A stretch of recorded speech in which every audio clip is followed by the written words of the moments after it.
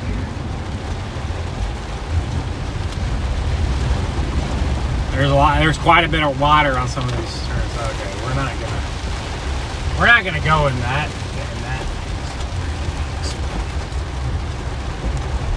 That's there's a tree down over here. There's a tree down right there. I don't know what that's from. That could be from anything, but I'm assuming at some point that's from some kind of storm that came through this area. I don't know if that was today or a different day, but something happened there.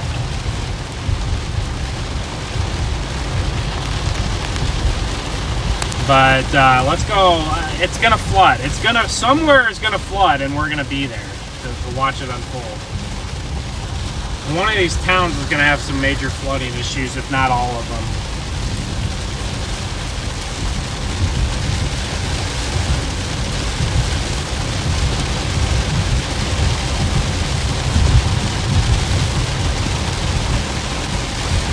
We got some there's a lot of factories down here, and I'm assuming it has to do with the river being right here, and they always put all those factories right along the river.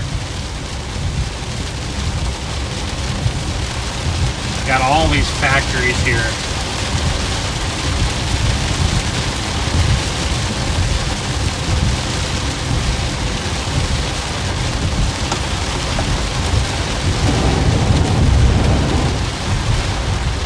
We're gonna be hitting a lot of puddles today. I'll try to read chat. I'll try to read chat when I can, y'all. But of course, it's not gonna be easy if I'm driving around. But whenever I'm stopped, or what I'd love to do, I'd love to just find a spot where it's flooding and a spot where cars are driving, so it's kind of entertaining. And I'd love to just sit in a spot that's flooded, where there's cars driving around, and just sit there and watch whatever madness unfolds. I mean, I can't really control the stupid things that people decide to do with their vehicle. That's on everybody. That's on everybody else, not me. So if people are going to be dumb and drive through, you know, feet of water, I might as well sit there and watch it happen.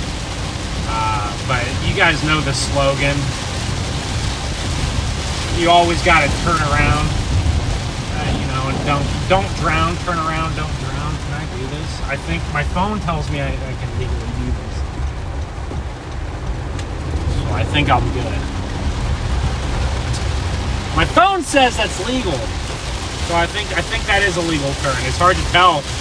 Whoa, big light. It's hard to tell because, you know,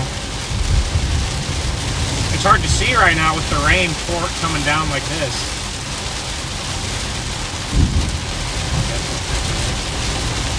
It's hard to see the lines on the road.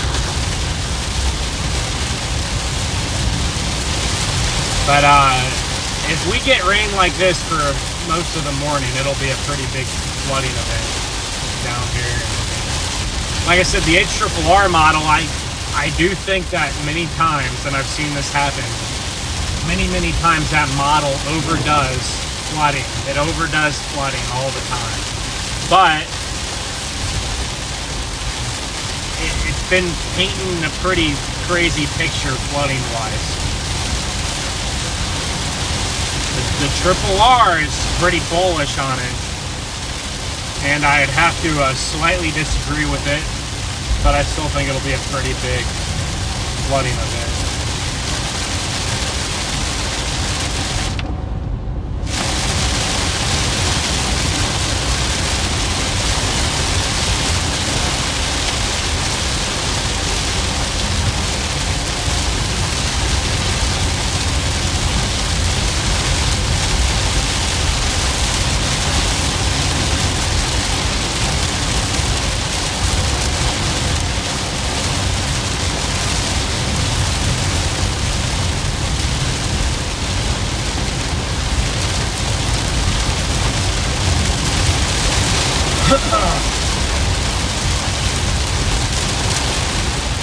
I wouldn't even rule out going back up to Houston if it really starts to flood there again.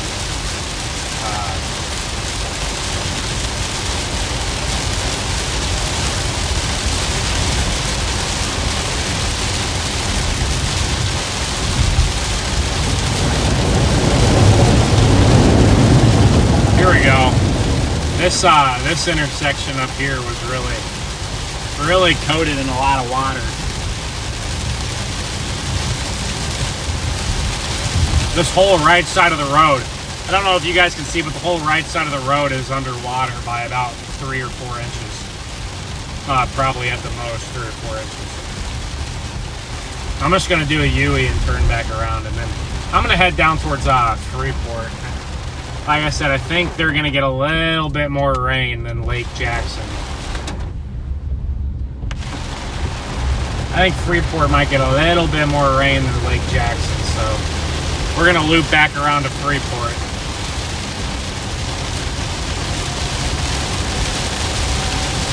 Hopefully we have good service. I think we should have pristine service today.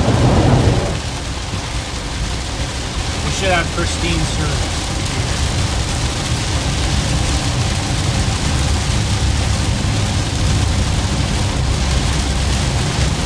Man, this whole road is coated in water. We're just sliding right now. We don't have any traction. We're just kind of gliding on the water. No traction at all here. And if you're just tuning in, I do apologize. And this is really frustrating, but my home internet is having some major problems this last week or two. And I'm getting that all worked out. I'm getting that all worked out, but I don't have my overlays and my location and all that fancy stuff and the radar, and I know that's a lot better to watch. I know it's a lot better to watch with stuff like that, especially when we're chasing something like this. So that's really unfortunate that I don't have any of that right now, but because of the home internet situation, I don't know what the heck is wrong. I gotta call the I gotta get it figured. I think it's something with the internet provider. I have no idea, but It's so odd. I don't know what's going on, but the internet will crash multiple times in like a week. The internet's been crashing. Even if I get the internet back up, I can't trust it to run a stream. Like, I don't want to start my stream and then 2 hours later it just cuts off. So I'm just gonna run the phone stream today. That's about the only option if I want to actually have a reliable stream right now. So, but I'm gonna get all that. I'm gonna get all of that worked out, and it's extremely frustrating. I can deal with the internet crashing. I can deal with the internet crashing and having to reset the internet once a month or something. Like, that's not the end of the world. That stuff happens. Internet goes out once a month, you gotta reset it, whatever. But when it's happening multiple times a week and I can't even run a stream because of it, then that becomes incredibly frustrating, and it just really sours the whole thing. We got a lot of palm trees. Someone planted a lot of palm trees here. They're just lined up here, right across the road. This is like reminding me a little bit of a hurricane. Oh shoot! Oh, I wanted to turn left, and it was okay. Never mind. I'll turn left up here. It's okay. But this is like reminding me of a hurricane. Out here with all the palm trees right on the Gulf Coast, lots of rain. A little bit more lightning than most hurricanes would have. Usually your hurricane, it depends. Usually it doesn't have a ton of lightning.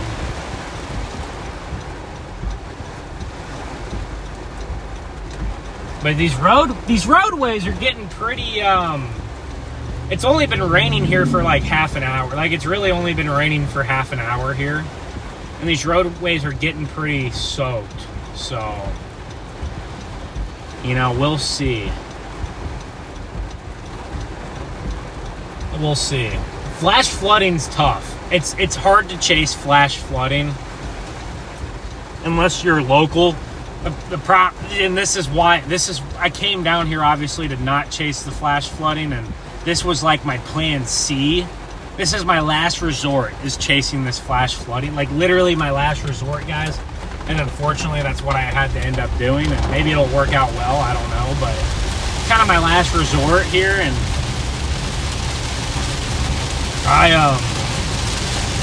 it's hard to predict. It's really hard to predict. You just don't know, because like, I've seen several times where models will paint a crazy flash flood, and this area could get 10 inches of rain, and then, but maybe a couple models have somewhere getting 10 inches of rain, and then another one has it getting like 2 inches of rain. And it can also be so localized, like sometimes with the flash floods, one county will get crazy flooding, and then you'll go 60 miles whatever direction and they won't have almost any rain. So this stuff is so kind of, it's hard to pinpoint, which makes it very hard to chase unless, like I said, you're local. Like, you could just drive a couple hours and go, right? Like, the flash flooding starts to happen and you see where the flash flooding is happening, and then you drive. But whenever you're trying to chase flash flooding from a long distance, it's very difficult. And of course I didn't come down here I probably would almost never drive this far just to chase a flash flood. That's something I'd only do if it was going to be like a historic. If it was going to be like a historic flash flooding event, I'd probably consider doing something like that. But other than that, I'd probably never drive this far to chase flash flooding. But this is just how it worked out. So I'm gonna try to make the best of the bad situation. And originally I thought there was a supercell threat in Houston around lunchtime yesterday, so almost 18 hours ago now. I thought there was a supercell threat in Houston, so I left home to chase that threat in Houston. And then I get halfway into my drive, and all of a sudden things change and that threat doesn't exist anymore. So then a new threat emerges near San Antonio during the daytime. Of course, there's big storms in San Antonio last night. I mean, I don't have much interest in chasing storms at midnight, usually. But I thought it was going to be San Antonio area, 5, 6, 7, 8 p.m. And I'm like, okay, I'll absolutely go chase that threat at, in the middle of the day or in the evening. And then that threat turned from an evening threat. That threat turned from an evening threat to a overnight threat. And like those storms didn't even really fire up till 10, 11 o'clock. So that one didn't work out. And then my plan, this is really kind of my plan B, what I'm doing right now. My plan C was to chase the mini supercells that develop around Houston and Columbia, kind of around I-10. And those were supposed to kind of develop at like midnight last night. So only like 7 or 8 hours ago. So that really never turned out. They kind of developed, but they never really did much. So none of it really turned out how I was hoping. So this is kind of my plan D. This is my last resort, and we'll see. Maybe we'll have some like crazy flood ongoing in a couple hours here, and then it'll be worth my while. But I'm not sure. I'm not saying it can't happen, but I'm a little bit skeptical that it's going to be anything super insane. Now there's a moderate risk. There's a big old moderate risk for flash flooding in a lot of these areas. I've gotten quite a bit of rain here, so I mean, where we are right now, it's literally probably been raining for 20 minutes. So we'll see how it kind of continues here. Now this stuff is moving up towards the south side of Houston a little bit more, and I don't know, guys. We'll see. It's still looking like, I still think like right along the coast maybe could have a very favorable area for flooding. Like Freeport and Surfside Beach. Maybe we'll go to the beach. If in 2 or 3 hours it just is all like complete garbage, then I won't keep streaming. But like, I just want to get something entertaining for you guys, and I want to get something entertaining because I drove all this way to chase the tornadoes, and the supercells, and they didn't really. There actually was a tornado last night to the northwest of San Antonio, and it was some random tornado in the middle of a line. So it was really kind of unpredictable, but it looked like it got strong for like one radar scan and then it was gone. It got strong for like one radar scan and then it was gone. What's up, John McKinney? How's it going? Hey, thanks, John. I'm hoping I see you out there soon again, John.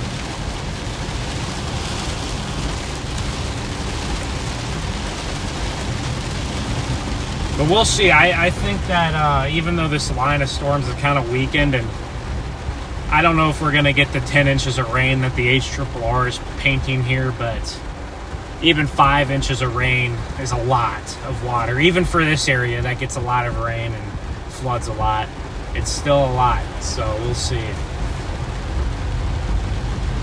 But welcome in, everybody. If you're new to the channel, make sure to subscribe if you like this kind of content, and if you just if you're on the stream and you have not yet, make sure to smash that like button. We're almost at 100 likes already, and I appreciate all of the support from everybody. Let's get that like button.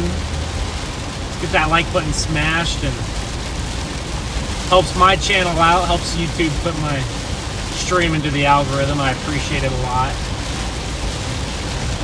I fixed my problem of going live randomly at 2 in the morning. Yeah, I had that issue. And it was a kind of a glitchy thing where my channel would randomly just decide to go live at like one time I was like sound asleep, and like I didn't even know my channel was live, and I was live for like from like 12 a.m. to like 7 in the morning when I woke up or whatever, and then I woke up and realized I was live, and it's like, why am I live with a black screen? Yeah, so that, you know, honestly, that probably killed my algorithm a little bit.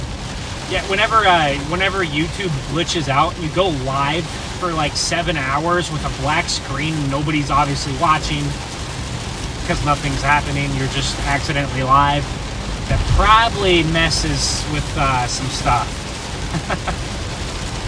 That probably messes with some stuff.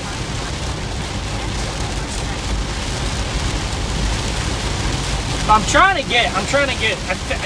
think my algorithm's been a little bit better, so I'm probably getting back into favor with it. But that was very frustrating to deal with. That was extremely frustrating to deal with.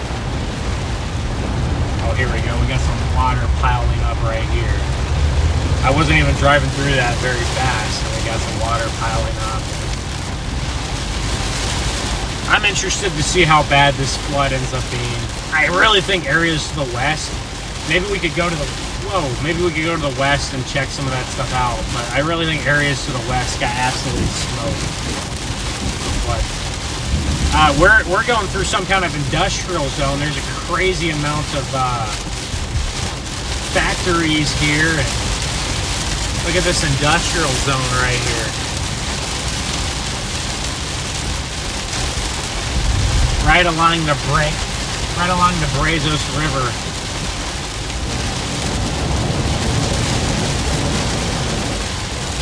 Right along the river. There's quite a few factories here. I'm sure this, man, we're getting some crazy lightning though in this storm. I'm sure this draws in a lot of commerce here. I'm sure this draws in some commerce here. All these factories.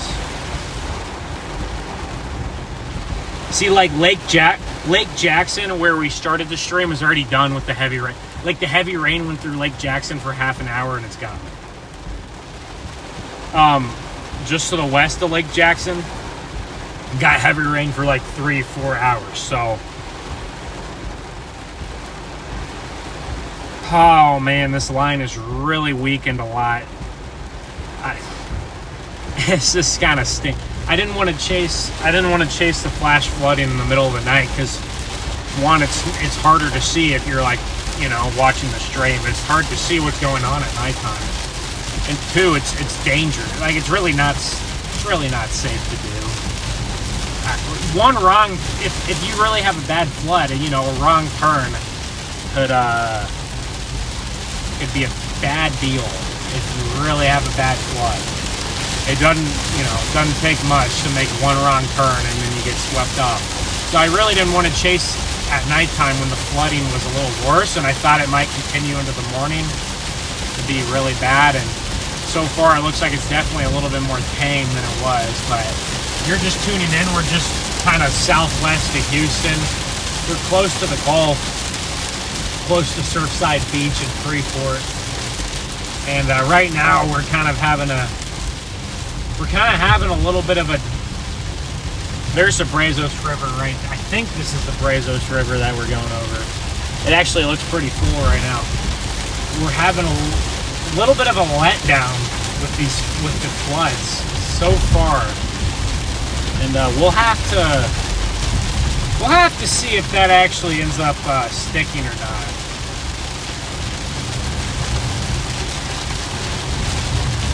We'll have to see if it actually ends up sticking or not. Because we could always get this convection to kind of reinvigorate and then...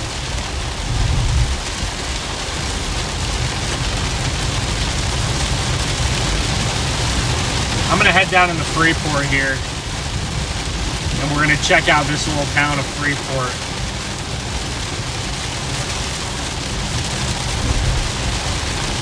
But like I said, the issue is, the big problem is the line of convection started kind of pushing out towards sea instead of keeping its pace of going into into land, and that kind of, I think, is really what's drawn it down a little bit. So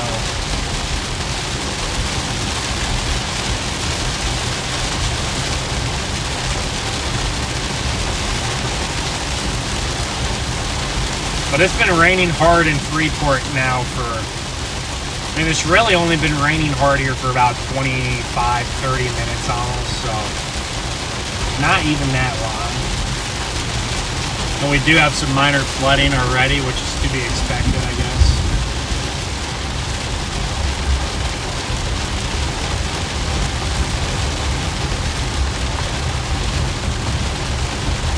But yeah, I mean, as I've said a few times, this trip really did not turn out how I would have hoped. But we gotta try and make the best of things.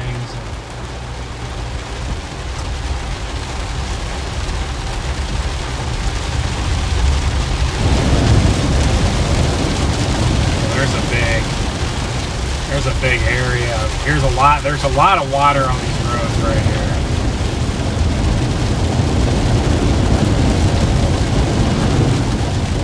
A lot of water on the roads, as you can hear. A lot of it will kind of, pile up on the sides. There's a lot of water on the sides of the roads.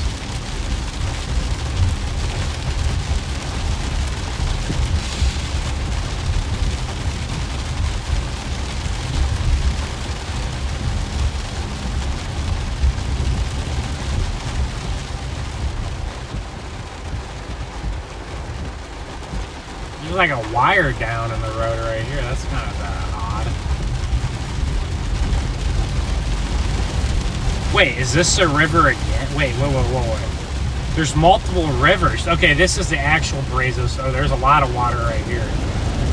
Okay, right. Kind of when you go in these little dips, there's a lot of water. This is the actual. Okay, this is the actual Brazos River. Okay, I think yes. Well, no. This is a channel. This is like part of the ocean that meets with the land.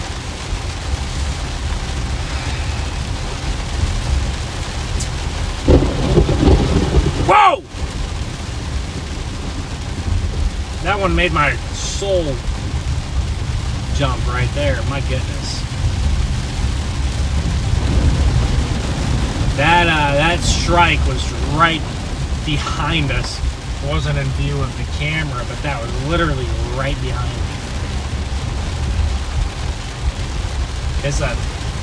That was a nasty one. I'm just waiting for a lightning strike to just hit one of the fires, probably. There's definitely a lot of water starting to build up on these roads. It'll take some pretty heavy rain to keep that going, but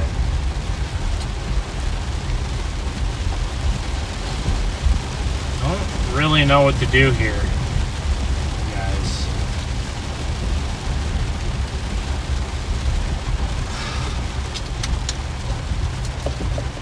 We kind of, like I said, I'm not gonna lie to you guys. 2 hours ago, I was getting pretty excited about this flooding threat. I thought it looked pretty big time. And then as I started watching the radar kind of unfold, I'm like, why is this not performing? But of course, the storm chaser, the flooding is good for the storm chaser. It's obviously bad for the people here. I'm sure most of these areas are high enough up they don't have a problem. That house is getting destroyed there. Yeah, a lot of these places aren't too bad.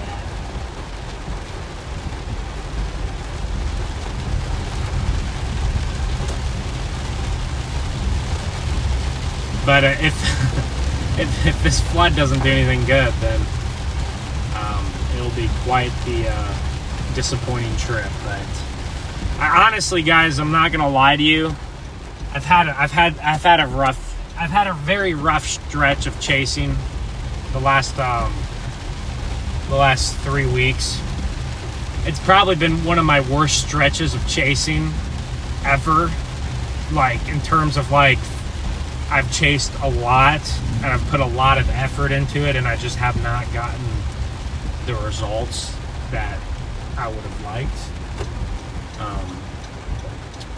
So it's been a rough stretch of chasing, and this little detour down to Texas just adds on to the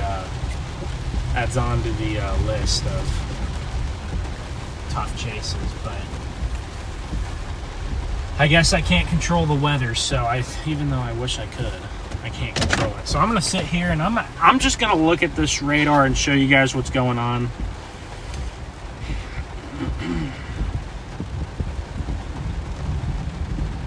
And I'm not gonna lie, based off how it's looking, I don't think we're gonna have much of a flood.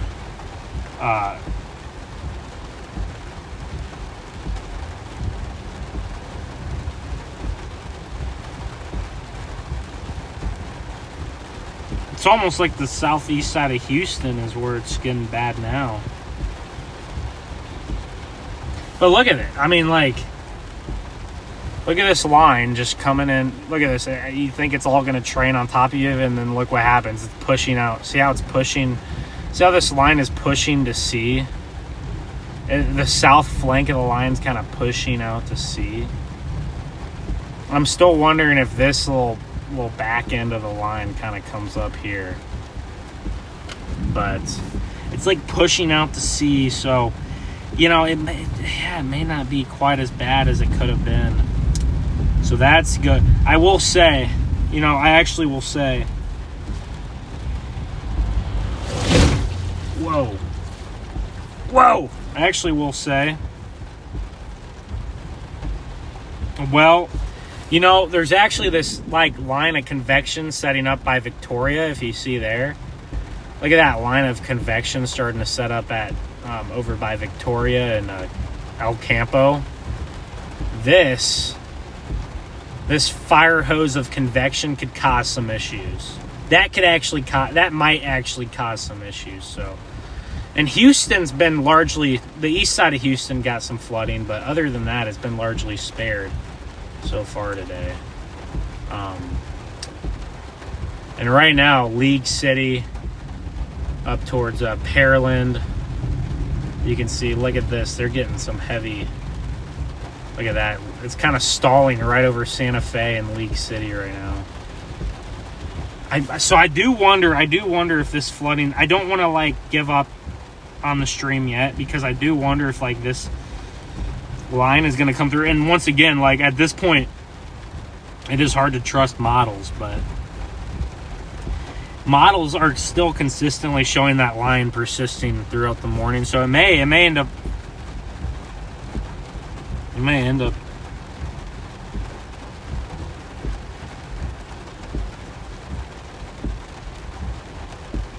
mean, it may end up putting out some big rain totals. We'll see. There's a low-end tornado risk today, I believe, up in like... There's one like little tornado risk up in like Minnesota or like the Dakotas maybe. And then there's another one.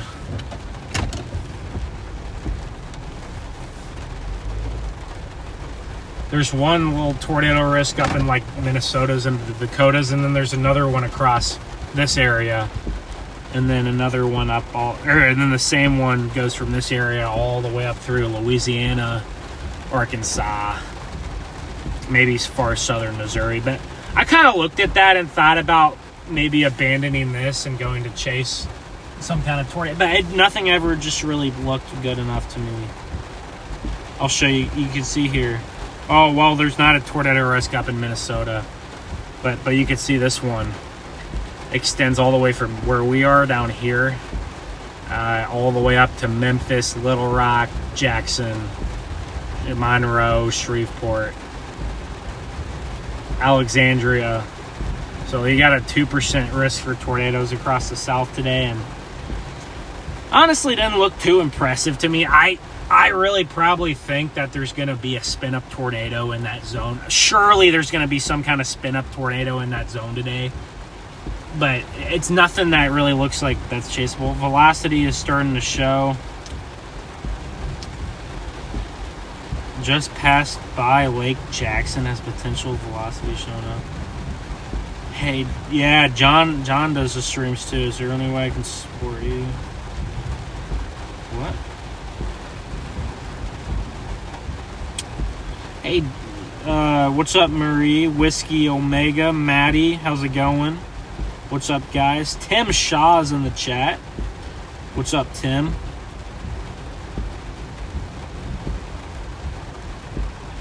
It's lovely and warm in Lincoln. Are you talking about Lincoln, Nebraska? Is that Lincoln, Nebraska, or a different Lincoln? Good morning from Jonesboro, Arkansas. Okay, Jonesboro. I've been through there probably 5-6 times this year. That's been a little bit of a hot spot for tornadoes the last, honestly, the last 3 years. I saw a tornado near Lake City. Not the most recent one, but the one on December of 2021, a few years back. That's now 3.5 years back.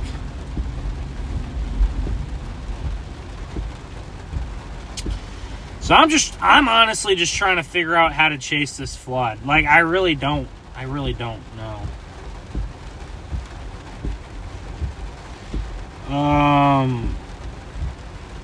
It looks like the worst flooding is like, it looks like the bad flood. Okay, look to my southwest, right here.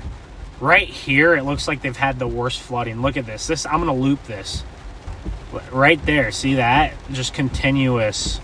See, ours kind of, we're over here. Ours kind of moved through a little bit fast. But you can see this actually, you can see some more building back right here. And it might move up this way. So I'm going to watch that in the next 20 minutes. The rain is kind of, it's not light rain, but it's kind of medium. The rain's kind of gotten a little bit more on the medium side. So I think it'll pick up again. And you now have some of that flooding entering into parts of the southeast side of Houston. But I'll show you guys this. We got flash flood warnings all over here. Look at this.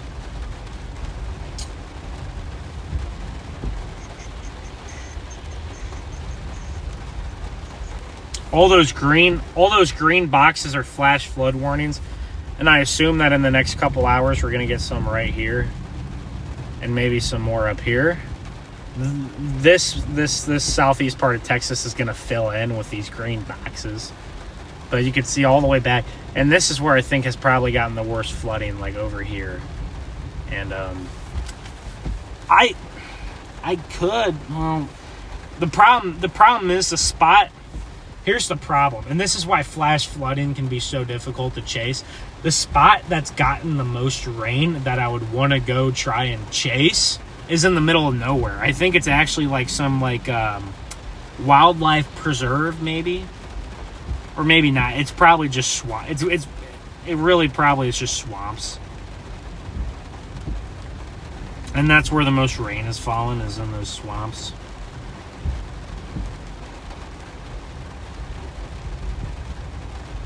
So it's tough. It's tough to chase the flash floods sometimes, because they will be in the spots where there's no people, and then the one place where you can chase it doesn't get enough rain. You know, I'm watching our reflectivity. And you can see, look at just to my south. I'm that blue dot over Freeport. Look just to my southwest here. Watch how this convection is like reinvigorated right here. Look at this convection. It's reinvigorating. See that? Right here. It's reinvigorating just to the east of Matagorda. So this little convection, that's only 15 miles to our south. But this little area right here, look, you can see the lightning uptick. It's kind of reinvigorating a little bit, and you can probably actually go to the echo tops too and see this. Whoa, that does not work apparently. I don't know why the echo. Data is temporarily unavailable. What?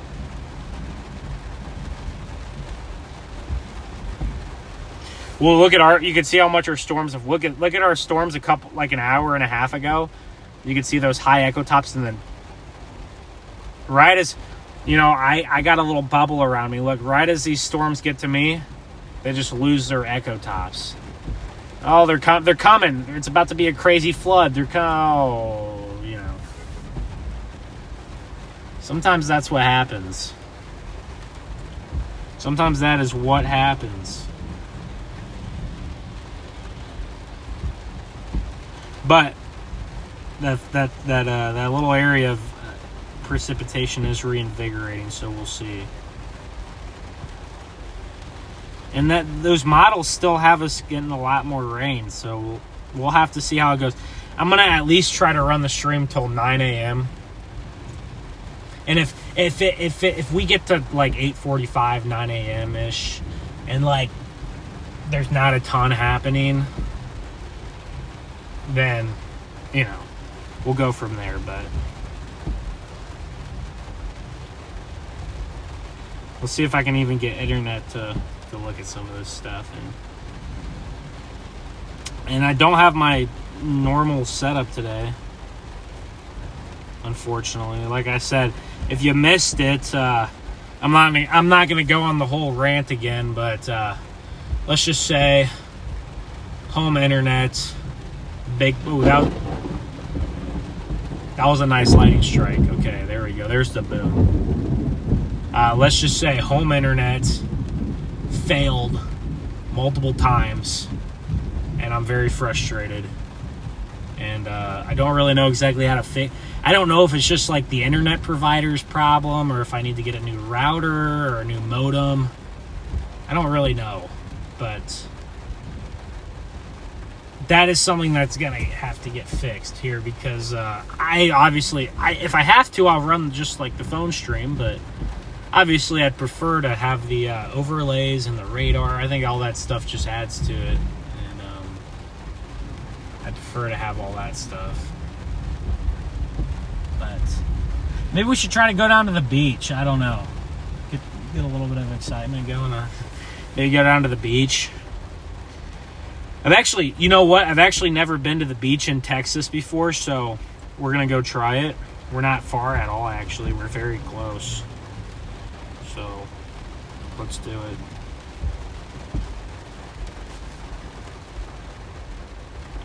We're really not far from the beach.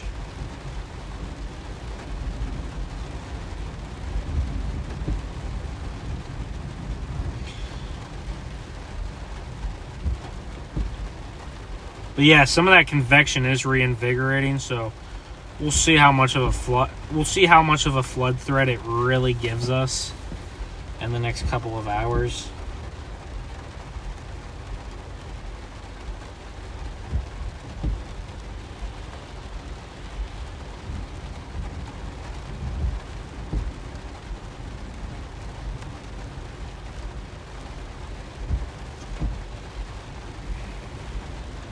But you can see we're not in the wrong spot. Sometimes the convection just doesn't. You see, all these models are pretty consistent here with just southwest of Houston. Total rain. Look at that, just southwest. They kind of jump around a little bit, but I mean, pretty consistent here, just to the southwest of Houston on most of these. So we're right where the bullseye should be. So this is why, that's why I wanted to originally kind of play the Houston area. More population. And we're still kind of in the, I guess you could say we're kind of on the, we're still 50 miles from Houston. So we're kind of close to Houston's such a big metro area. I think that some people might even consider this like, kind of a part of the larger Houston metro or region. I guess it just depends. Because Houston, I drove through it last night. It's massive. Like, I don't think it's as big as Dallas and Fort Worth, but Dallas and Fort Worth is two big cities.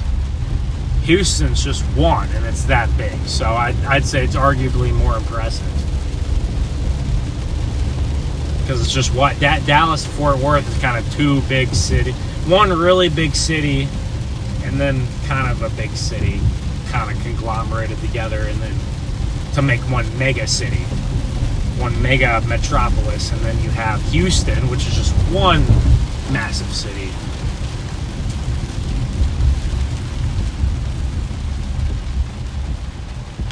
But we'll see. I'm gonna go down to the beach. And then, like I said, guys, I'll run the stream for at least another hour. And we'll just see what happens. We'll see if anything interesting happens or the flooding picks up a little bit. Sometimes with these flood threats, you get the really... This is kind of what happens sometimes. And not always. I thought... It just depends. I thought maybe our low-level winds would be strong enough to keep pushing moisture in. But sometimes what happens is when you get the really, really, really heavy thunderstorms, they kind of suck up all the instability, and then you get a lot of rain on the backside of these strong thunderstorms, but not as much. Usually the initial burst is the heaviest, which does make sense, but sometimes you can have enough of low-level jet, which the low-level jet, that's your low-level winds. Your winds just a mile to 3 miles above the surface can push that convection back, and especially when you're along the coast, it's even, you get that moisture to really keep pumping, and that's kind of what we have going on here. But I thought it might be to a little bit of a greater extent. It's probably a little bit confusing, but that's a lot of times with these flood events. I call it like kind of a convection fire hose, where you get that fire hose of convection and that moisture. It's like a conveyor belt of moisture. It's like that moisture's on a conveyor belt, and it just keeps feeding, and you never. But if your storms are moving and against the grain, kind of into that low-level jet, then they can wash things out, and that is kind of what's happened here. But we still have really heavy rain, so I'm curious. This rain is just moderate, so this is not enough to really have a flash flood unless you got, if it rained like this for a couple days straight, maybe, but this kind of rain that we have right now is not enough to get a flash flood to stay active. So eventually we're gonna have to get some kind of heavier rain in here, and we will. It'll pick back up again. The question is how long. And like I said, flash flooding it'll happen quick, and then it'll go away pretty quick.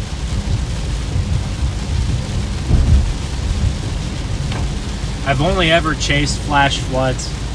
I've only ever chased flash floods near Joplin, which is where I'm from. We had 2 big flash floods last July, which is crazy because a place like, Southwest Missouri, we get a bulk of our rain from the end of March to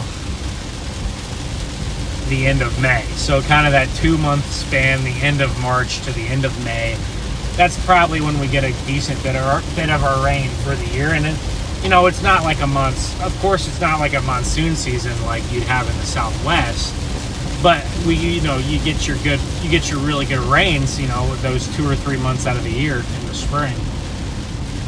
And usually it kind of dies down a little bit by the 2nd or 3rd week of June, especially, and sometimes earlier depending on the year. But last year, what's crazy is last year in my hometown, we had 2 floods back to back in the same week. It was like within like 3 or 4 days of each other. We had 2 major floods back to back, and I think in 1 week we got 10, it depends on the spot, but I think we got like 10 to 15 inches of rain in some spots in just 1 week, which is a lot of rain in just a week, especially for that time of year. Usually July is when you get into the part of the year where the sun is out all day, not 24/7, of course. I almost said this. I almost said the sun is out 24/7. That would have been a dumb comment because obviously the sun goes down every night. But silly me, I haven't had enough sleep, so I'm saying random things. But that's the time of the year when everything dries up. So I thought that was crazy. And there was some flash flooding in town the other day. I don't know if you guys were tuned in on the stream where he had those storms going through Joplin. Pittsburgh, Joplin, the O show the other day.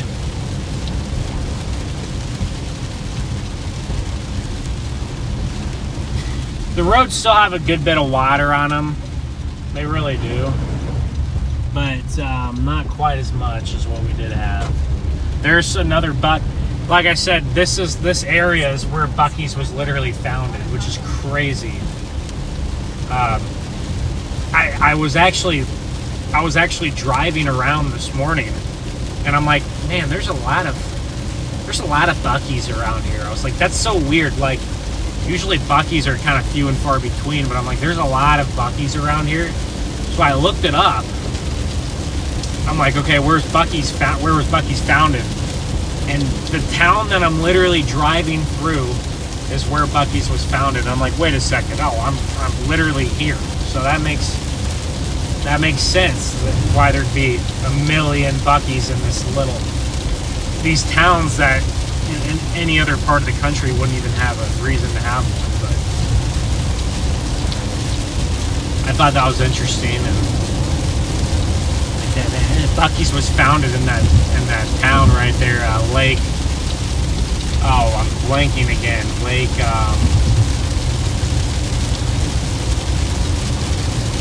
Why can I not remember the name of that town? Lake Jackson.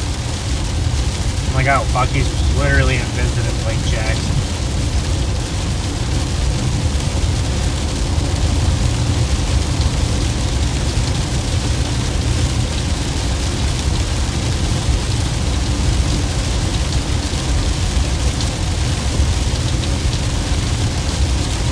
I usually would never go to Buc-ee's because it's too packed for me, and I'm not trying to go to like a mini mall. But a lot of the Buc-ee's around here are actually pretty small compared to like the bigger ones. Like the one that we just got in Missouri, we got one in Missouri near Springfield, and it's massive. And just kind of like the one, I don't know if you guys have ever been to the ones around Dallas, or maybe the one in like Amarillo is pretty massive too. We're in the wetlands now. Look at this. I bet this area can flood quite a bit. These are very low-lying areas with a lot of kind of swamps and rivers and bays. I bet this area. I wonder what this area looked like during Harvey. I don't know if you guys remember that Hurricane Harvey in 2017, I think.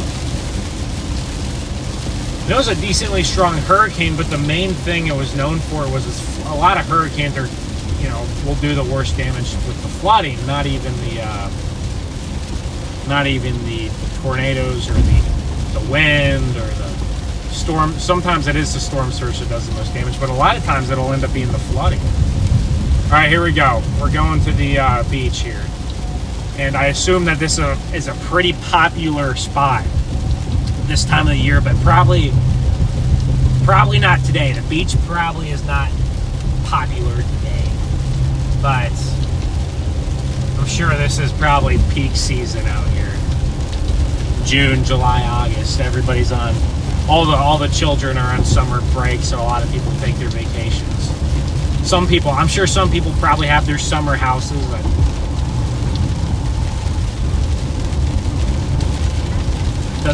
The people that really, have a lot of money probably have, second house. I don't blame them. I might, if I had money like that, I'd probably do the same thing. But a lot of people probably have their second houses down here. That's how it is in Florida. I notice a lot of those houses are not occupied year-round. A lot of those beach houses. Actually, you know what? That's how it is on a lot of the lakes in Missouri. A lot of the lakes in Missouri, of course, will. The ocean doesn't look too happy today. It looks a little rough. A lot of the lakes in Missouri will have people who have just, you know, their second house for the summer. And a lot of those, like Lake of the Ozarks and Table Rock Lake. And I feel bad for that guy. But he's got the rain jacket on, so he's pretty prepped. We're right on the beach here. We're right on the beach here. Like, you can probably tell because it's so flat and there's a little bit of sand. I've never been to the beach in Texas. I just hear that the water's kind of dirty down here. I don't know if that's true. I'm assuming it is, but I hear that the water's very dirty down here in the Texas part of the Gulf.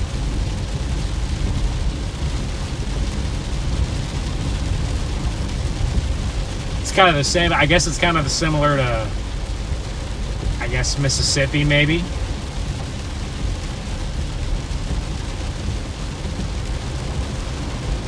Yeah, you can see all the houses here on the stilts, because you get that storm surge when you get hurricanes.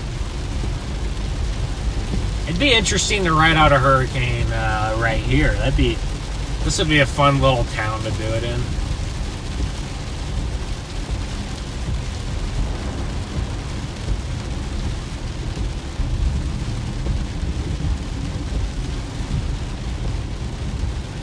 But thankfully, a lot of those hurricanes around this area end up hitting marshland,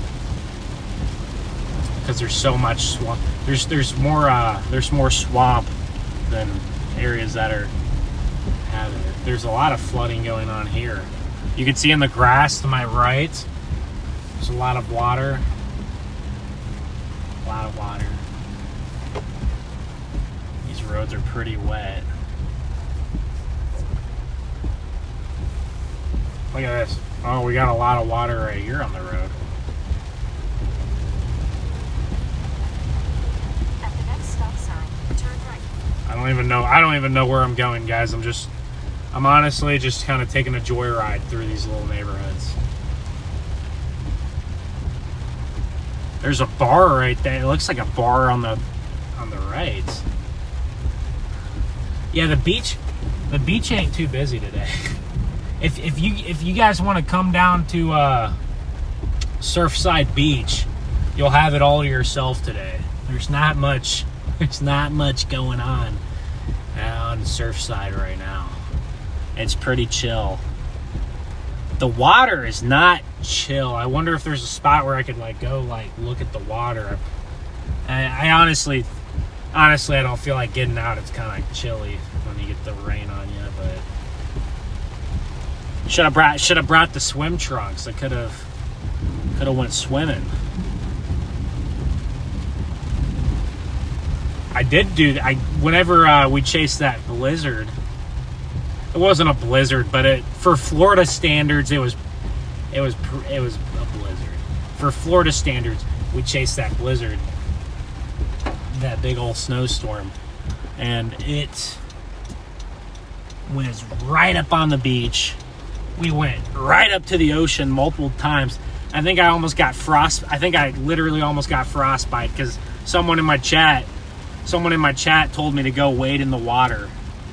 And of course, I listened to them because I want to entertain the chat, obviously. And I went and waded in the water. I believe that was at Pensacola. Wait, no, Panama City Beach. Panama City Beach, I think, got 3 or 4 inches of snow. Pensacola got 6 or 7. They really got the jackpot. Pensacola did. Whoa, what the heck happened over here? 2 of these houses over here are just destroyed. What is going on? It is sad to see some of these houses that do end up being run down. I noticed the same thing going through parts of Florida. That whenever I was down there to chase Idalia and Helene, those happened in the same areas.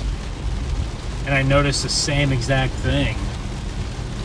Run down houses. And I'm kind of like, okay. I'm a little bit surprised because now 95% of these houses here are not run down. But when I was near Perry, Florida, or it was Alligator Point, Florida, I was shocked at how many houses were run down. Shocked at how many were run down. And like, who wouldn't want to live? Like, who wouldn't want to live? Or who wouldn't want to buy a house? Like, I obviously the land is very expensive, and I think the land is obviously the most expensive part of it because there's only a limited amount of land on, you know, on a coastline like that. But I'm like I just, you'd think there'd be enough people out there that want to live on the beach, or obviously enough people with some money that they could have, you know, a second house. But I guess not, or at least in some areas like Alligator Point, there's a lot of abandoned. I wonder if the upkeep is just too much, especially in that area, getting pounded with the. Actually, that particular spot didn't get any of the storm surge either. Hurricane. Alligator Point got lucky 2 times. Alligator Point got very lucky 2 times. Oh, look, there's a lot of water on the road right here. I mean, nothing crazy. Like, honestly, nothing crazy. But I've got duped by the HRRR model probably 3 times in the last day, thinking that there's going to be crazy storms, or thinking that there's going to be a crazy amount of rain, and then it never happens. Lots of palm trees down here. There wasn't quite a lot in Houston. Houston didn't have almost any palm trees. There's a few, but not very many, at least the parts of Houston that I went through, which is odd because you can definitely grow them there. But down here, I mean, we're only 50 miles from Houston, but there's a noticeable amount more. We got a lot of water in the road here. I almost said we got a lot of road in the water, which actually, a lot of road in the water, it actually would make sense as well.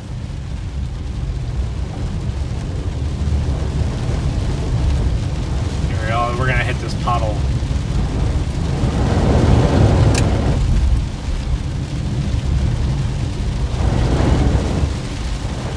So these roads are definitely accumulating some water here, and I do think they'll start to accumulate a little bit more water as we go throughout the morning. But I'm gonna give it 45 more minutes, guys, and just if the flooding is just not setting up, then I'm just gonna be like, you know what, this wasn't my trip, and it's just not gonna work out. Sometimes that's how it is. Sometimes it's just not sometimes it just doesn't work out. But the radar is looking a little bit more interesting now in our area here, Freeport, and look at this. We actually got a line of convection to our west. See, we're right there. We're kind of in the yellows right now, which is kind of more of a moderate rain. But look, just to our south off the coast, it's pretty heavy. But see, this is kind of back building right here a little bit, and it's kind of pushing back up. So we have some heavier rains that are going to be pushing in here in the next half hour or so. And then we also got some very heavy rains back by El Campo, some areas like Bay City that have already got pounded today. I bet there's a lot of flooding in Bay City, and Victoria is starting to pick up a lot of flooding, so we'll give it a little bit more time here. I wonder, there has to be a spot where I can go, like, drive up to the beach somewhere. Like, there has to be a spot. I'm not seeing much. Really not seeing that much here. I'm not seeing any entrances other than, of course, you know, somebody's property. Which I obviously don't want to... I don't want to go sit on someone's property. Well... Okay, I think I found a spot.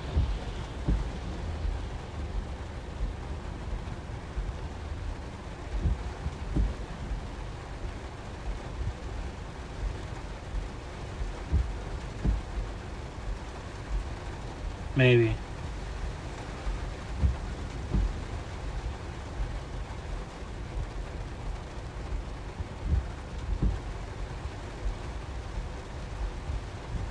Jeez, that's so far away though. Okay. There's gotta be a better spot. Wait. Okay, I could just do that. I'm just gonna go to one of these neighborhoods. I'm just gonna drive around one of these neighborhoods, turn around. Surfside Beach, guys, the major flash flooding threat that's not quite major, at least for the time being. And it's to be determined if we actually end up with any kind of major flash flood risk. Of course, like I said, the models were pretty bullish on it, so... But sometimes models like to live in la-la land and not reality, unfortunately. I should have saw that one coming. The models were in La La Land yesterday with the supercells that they all had forecasted during the day. You guys can hear I'm treading on a lot of water. You know what? It hasn't even rained that much here, and this road is already pretty bad. So the fact that our road right here is kind of already accumulating a decent bit of water, and it has not even rained that much, tells me that if we actually got like a big flood risk down here, that it would really flood. I bet it would really flood down here. It's very, like I said, it's very flat because we're right up on the ocean here. This road also isn't very well made. It's really flat, right up on the ocean.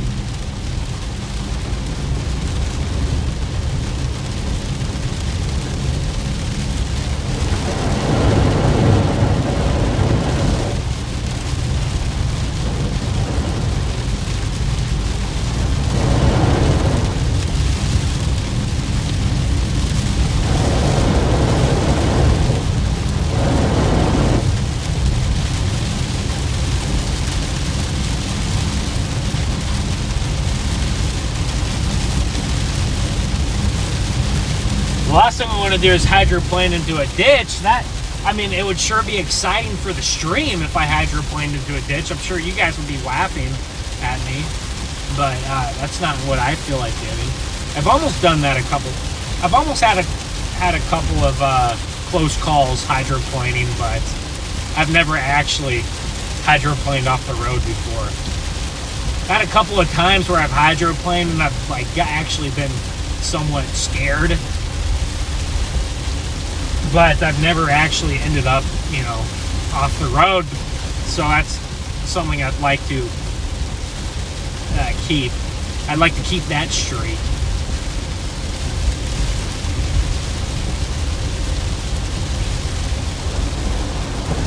But if we don't get something exciting here in the next, if we don't get something exciting in the next hour, then I will wrap things up. But, you know, I guess we're having fun just driving around in the lightning and rain. And like I said, this is not how this trip was supposed to go. This was like, chasing the flash flooding was like plan D.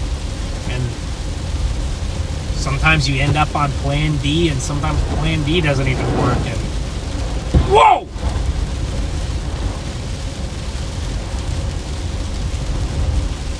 We just got lightning about 1/8 of a mile away to my left. So sorry about the reaction there, but looks like Galveston, very close. Insurance is the biggest cost. Yeah, that makes sense. That honestly does make sense if you have to deal with insurance when you buy one of these properties, and I'm sure the insurance companies obviously mark up the prices because the odds of getting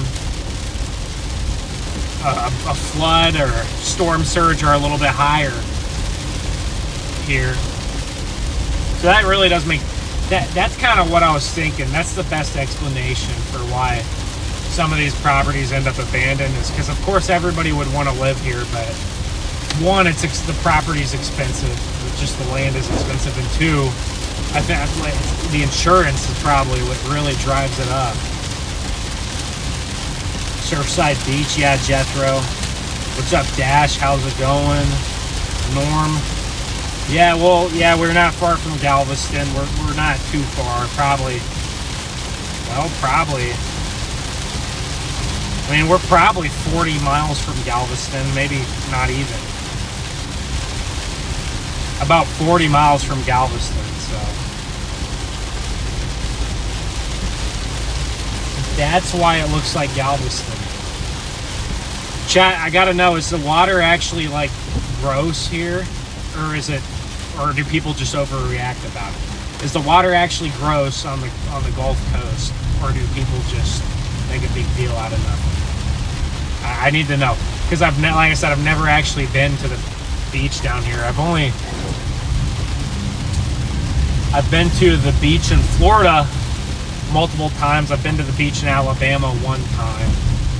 The funny thing is, I've only ever vacationed on the beach once. I've only ever been on vacation to the beach one time. And I think I was in like 9th grade maybe. So it's been like 5 or 6 years maybe. That's crazy. 9th grade was 6 years ago. But that's probably that's the only time I've ever vacationed on the beach. But I've been to the beach to chase hurricanes and stuff like that. Snowstorm. Of course, our most viewed video on here is the snowstorm in Florida. There's a lot of water building up in these ditches here, and I wonder if they've gotten quite a bit of rain too. I'm sure this is a mosquito hot spot. Surely with the 100% humidity and the puddles of water everywhere, I'm sure the mosquitoes are having a field day out here.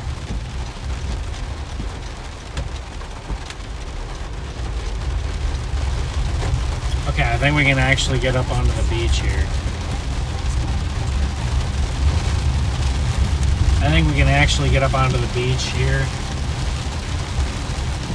I won't meander too much on these like kind of neighborhood roads, so I will drive around a little bit. I don't know if we'll get to see what the water's looking like or not. I'm sure there's not anyone out on the water today. That's a cool little house right there. It's like circular. I'm sure there's no one out on the water. The rain's picking up now actually a little bit, so maybe we'll get some actual flooding here. Oh, can I not turn left up here? Can I go right though?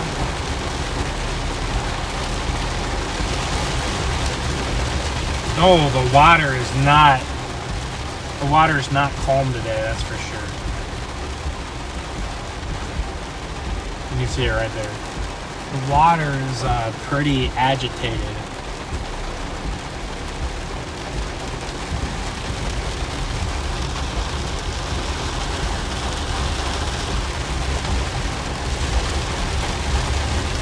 But yeah, you can see the water's pretty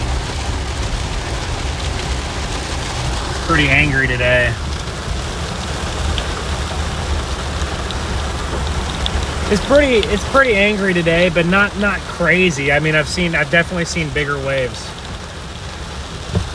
But also, I've never been to the beach down in Texas, so like I don't. Oh, whoa! Look at this flooding right here. Look at this flooding right here. This whole side of the road is about 4 inches underwater, right here. But then the other half of the road is still pretty good, so it's not too crazy. Yeah, but that water is kind of that water's a little testy today, which does make sense. Beach.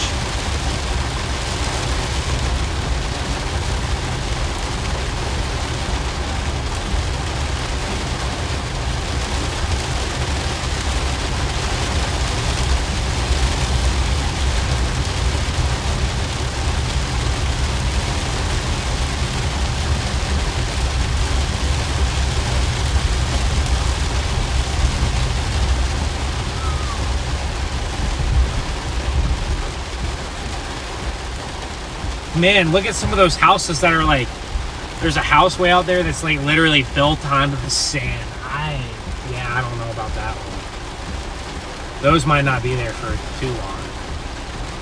There's several during like Idalia and Helene that I think became one with the ocean, unfortunately. Unfortunate to see some of those houses that were standing. Look at this flooding right here, guys. I'll show you this. Here's some actual flooding. That's a road right there. That's a road right there. Or a driveway, some kind of road or driveway that's underwater. You know, I'm sure you could drive a car through that and be okay. I don't know, if you had a small car, you might actually stall out on that. But we got some legit flooding starting to, I don't know, maybe not legit, but we got a little bit of flooding starting to kind of get going here.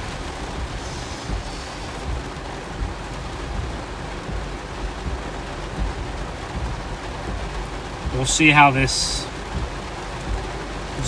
goes. I really would, you know.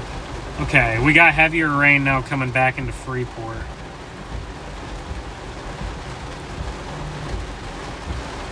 So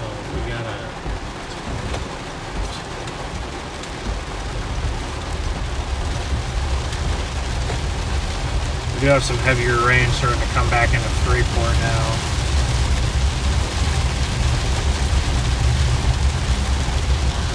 This is where the flooding kind of is right on this Gulf area. I'm gonna head back into I'm just gonna drive back into Freeport and just kind of go back until I really find a clear area where it's really flooding. I'm just kind of gonna go back and forth.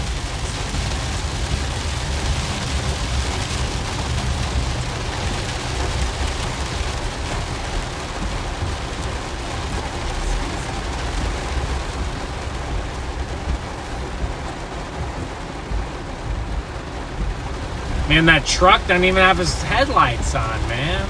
No headlights in the rain like this. This rain isn't super heavy, but it's definitely picked up.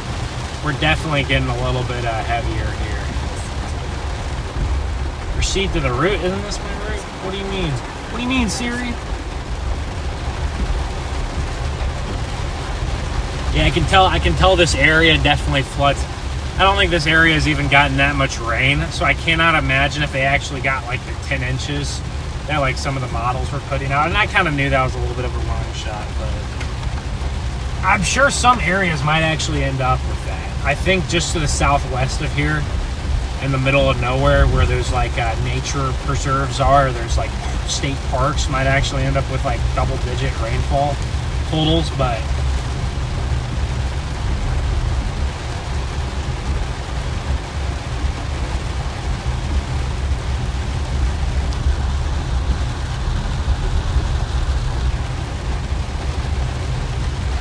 Surfside storm is starting to cook again. Yeah, I know. It's not blue water. Is it dirty or not? I don't know. It's not blue. So is it? I guess it's not dirty, but it just doesn't look as like cool.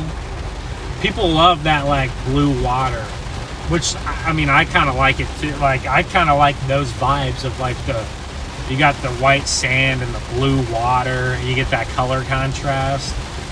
I do know that the water's a little bit murkier, I guess, over in this part of the Gulf. The Gulf of America, the Gulf of Mexico, I don't really know. I just call I might, you know, to please everybody, I probably will just call it the Gulf. So I don't like making enemies, so I might just, you know, I might just play the middle ground and call it the Gulf. But this side of the Gulf has murkier water, of course. If you guys were on that live stream where we were in Florida, we had that bright blue water up against the white snow-packed beach. That was pretty sick. That was pretty awesome.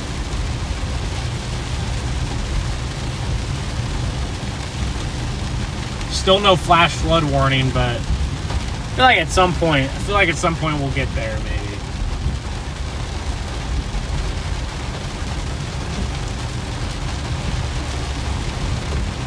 Yeah, Surfside Beach. We're not in the Houston metro technically. I think we're just outside of it, but we're kind of in the Houston region, far southeastern Texas, southern Texas, right on the Gulf Coast.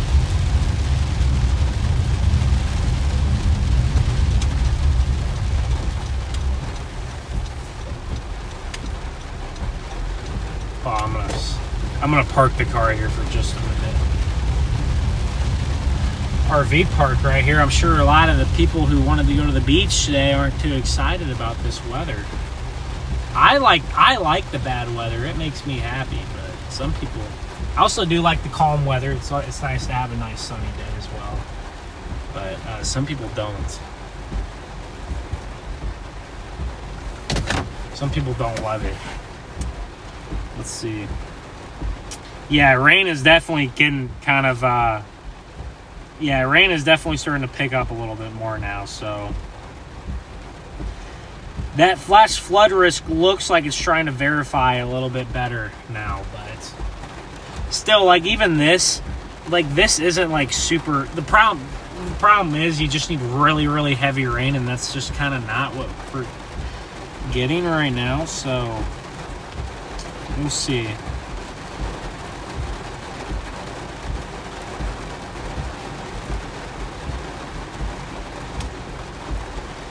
I think the rain will be a little bit heavier that's coming in.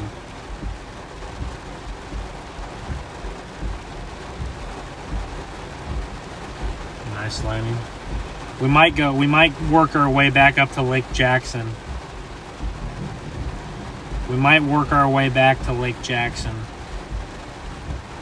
Victoria is now definitely getting a good batch of it.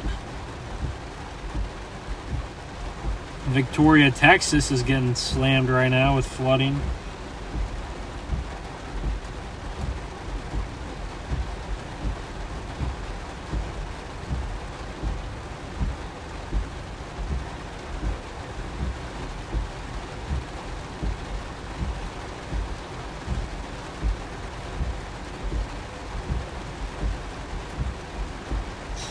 Yeah, I think we head back up to Lake Jackson and see what's going on up there. That's a little bit more of a pot. This all kind of runs together, actually. Lake Jackson, Clut. Is it Clute or Clut? Lake Jackson, Clute, Freeport, and Surfside Beach. All four of these little communities. I guess Lake Jackson's a little bit bigger. Maybe it has like 40,000 people or something, but all these communities kind of run together a little bit.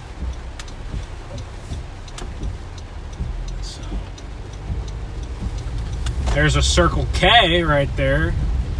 I don't think we have Circle K's where I'm from. And I see them all across the South. Here in Texas, I see a lot of HEB. H-E-B. HEB grocery stores. See a lot of that around here. It's another thing that, at least in the part of Missouri that I'm from, we don't have.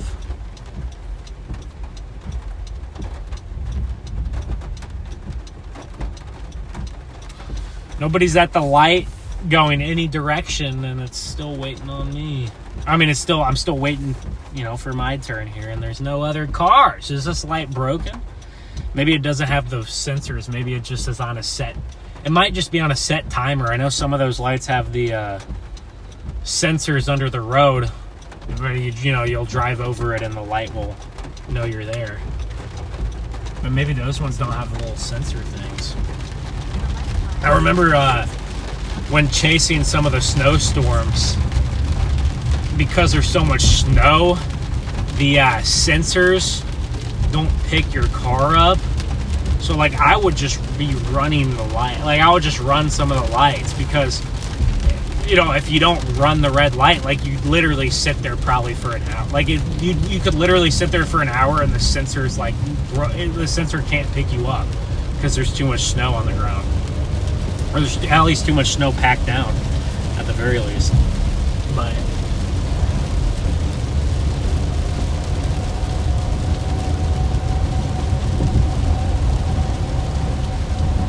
wow, I'm looking at some of these roads.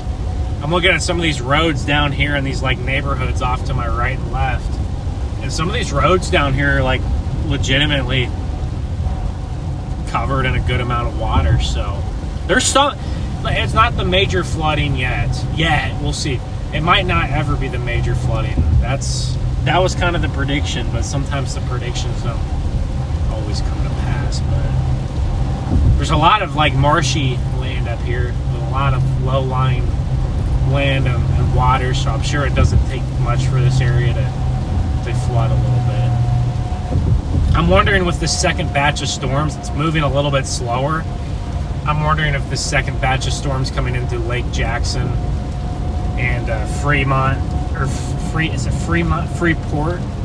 Freeport, Lake Jackson. I wonder if the second batch of storms will put down a little bit more rain than the first batch because it's moving just a little bit slower.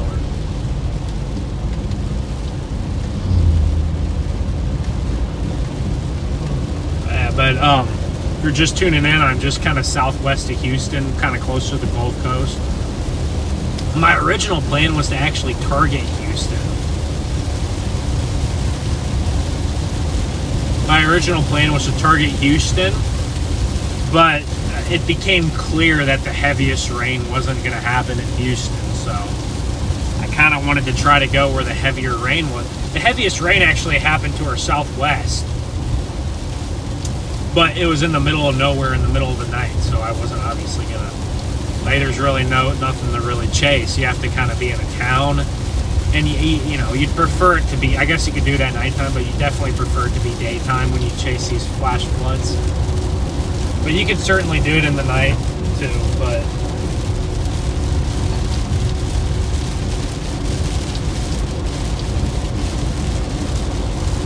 I'm tired. Whenever I'm done chasing this flooding today, I don't know if it'll be in like an hour. I don't know if it'll be around lunchtime when everything ends up being done. But whenever I do decide to give up on this one, I'm gonna have to probably drive a good 9 hours back home, and I'll get there today. Even if I get there even if I don't get there till midnight, I will still get there today. But I probably will have to take a nap. Probably gonna have to stop somewhere and take a little bit of a snooze for, you know, a few hours. Very, very tired. I push myself to the limits sometimes, and you know, sometimes the weather, you know, cooperates, sometimes it really doesn't. So we'll see. We still have time left today to see if this major flood ever ends up happening. But I bet we'll get some flash flood warnings at some point. That's a good strike of lightning right there. Pretty close. We've had some good bolts today. Good lightning bolts.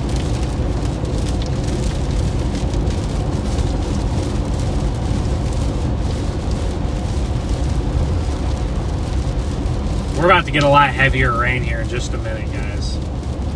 The rain is about to get a good bit heavier here. There's one of those. There's one of those like 8 buckies within like a 30-mile radius here. It's actually insane. There's also an insane amount of factories here. Industrial areas, factories. Look at all these factories on my left and right. Very close to the river. Also very close to kind of like a little bit of a bay. I wonder what I wonder what they do at these factories. Like, I wonder what they make or what they power. I don't know, does anybody know what all these factories down by Lake Jackson and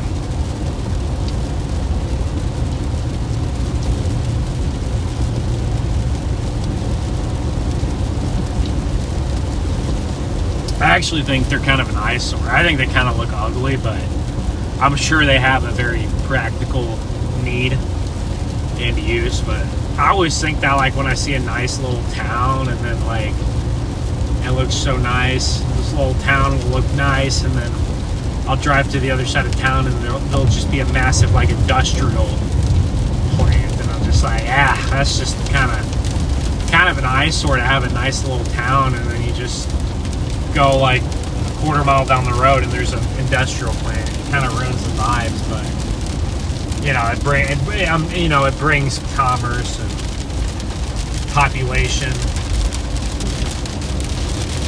and I'm sure there's a use for it too.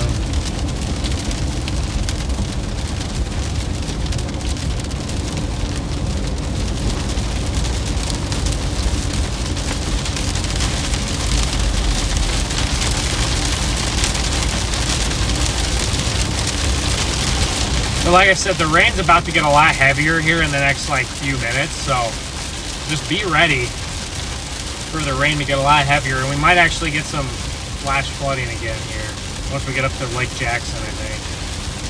I really think so.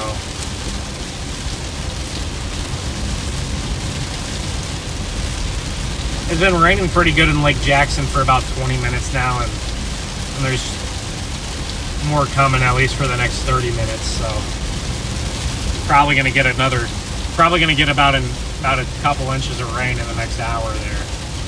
1 to 2 inches of rain.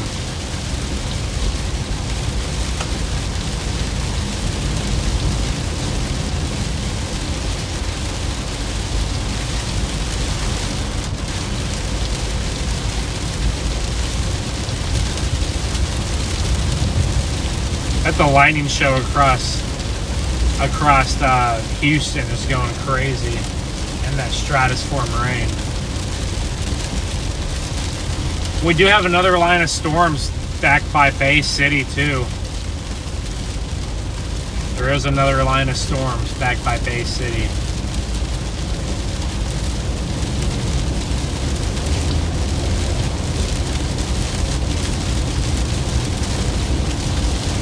And in Victoria, there's another line of very slow-moving storms that are going to also provide more flash flooding in a couple of hours whenever they come in. And we'll have to see to what degree, but those storms kind of, they look like they're also kind of trying to push out towards sea too, so they might also kind of push out towards the ocean a little bit more, but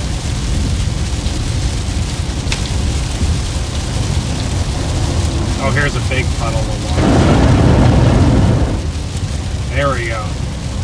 That was a nice solid little puddle of water right there.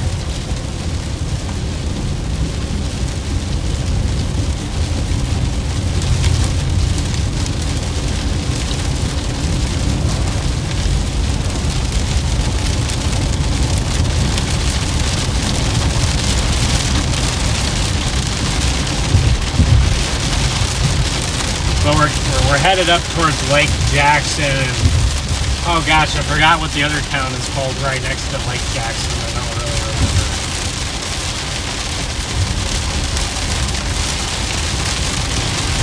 It starts with a C.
Yeah, the rain definitely picked up in this little band.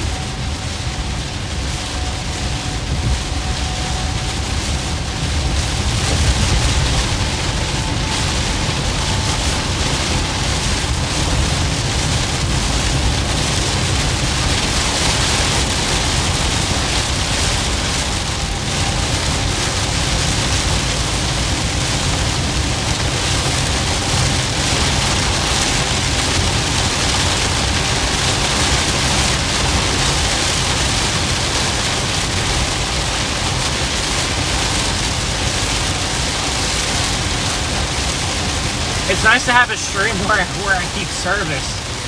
It's very nice to have a stream where I'm able to keep service the whole time. It's definitely something I don't want to take for granted here.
I'm so beat. I'm so tired. I'm so tired.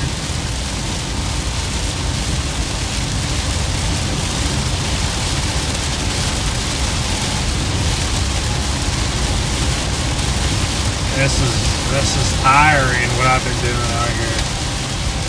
Last night I just drove around seeing if I had to be, I had to be in position just in case storms were going to be tornado producers, and they never ended up being tornado producers, thankfully, because it would have been a decently populated spot. So, oh.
That's a big puddle right there.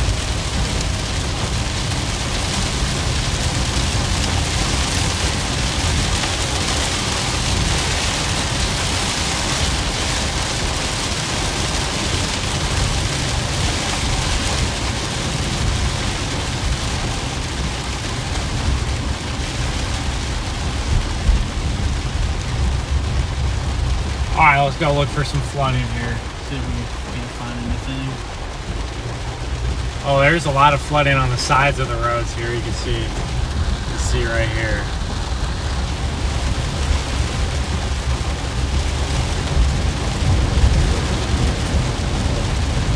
I can really kick up some water here. Sidewalks got some good amount of water. Got a good amount of water on it.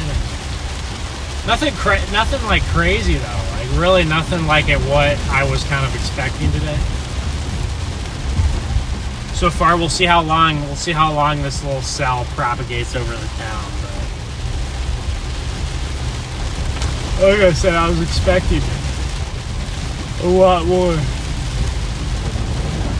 Oh man, I am just beat.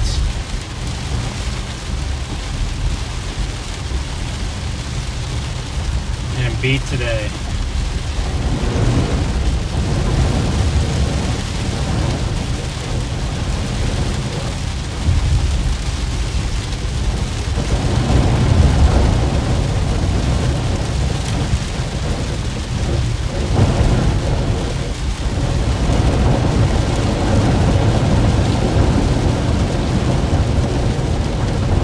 Here's a good amount of water right there.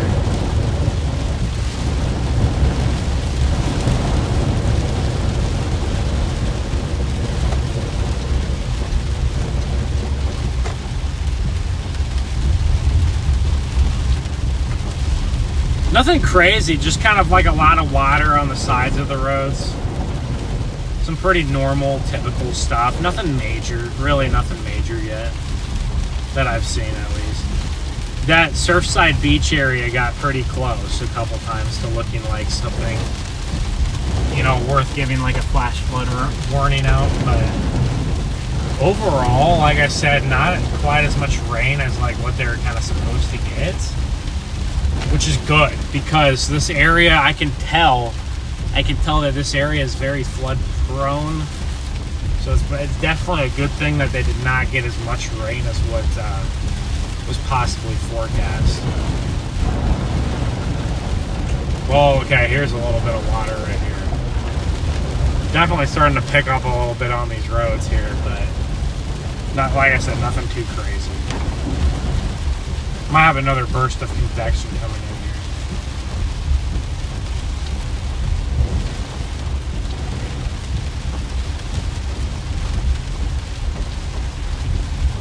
Oh, this part of the road. Oh, wow, this road. Here we go. Here we go. Here's whole road has a few inches of water on it.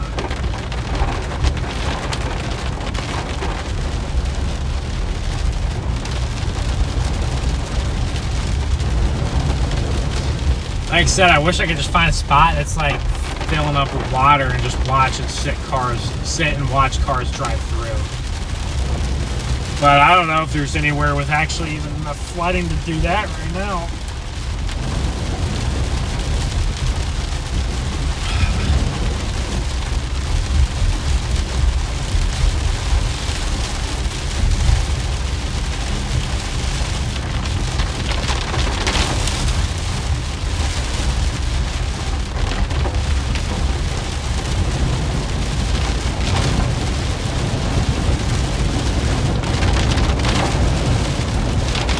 If you guys are just tuning in, make sure to like the stream. I'm gonna try my best to find something exciting, I promise, but I can only give you guys what Mother Nature gives me to show you. So we'll see here, but I'm doing my best. And like I said, the flooding might have not panned out quite like it was. The supercells didn't pan out like they were supposed to. And now the flood, this whole setup kind of just had. Oh, there's a lot of water up here. There we go. This whole road. Here we go. Here's some flooding. Whoa, there we go. Okay. There's definitely some minor flooding going on right here. Nothing insane, like I said, but definitely some minor flooding on some of these roadways here.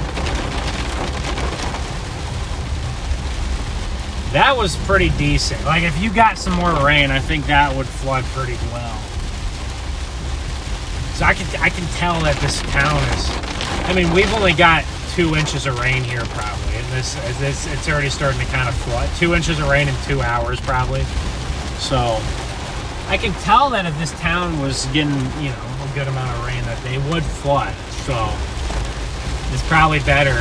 Probably better that the forecast did bust. But certainly southwest of here it did not. They got a lot. They got a lot of rain. All that was advertised. But it was the middle of nowhere, so it's really tough for me to chase that last night. But man, there's a storm on the Gulf Coast that just sat right there for just hours, just dumping rain. And it took the National Weather Service forever to actually flood one. Shouldn't make much sense.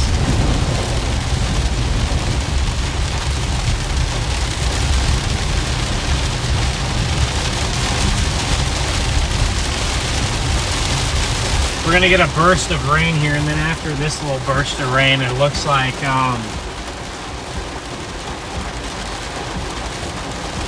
we might go into a little bit of a lull before we get one more big burst of rain in like the next hour, maybe. I'm not really sure exactly timing wise. And here's a pretty big good burst of rain right here for Lake Jackson.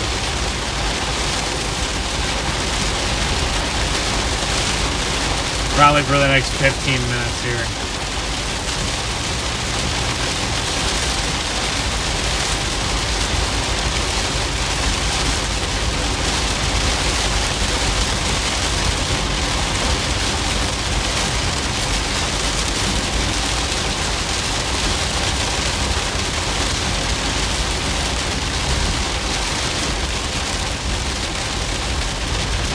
I'm like so tired I want to fall asleep. That's how bad it is. Oh my goodness. I'm exhausted, guys. I stayed up pretty much all night because I thought that there might have been like supercells with a tornado threat to kind of go after, and that, like I said, that just never really materialized. So then I kind of pivoted to the flash flooding.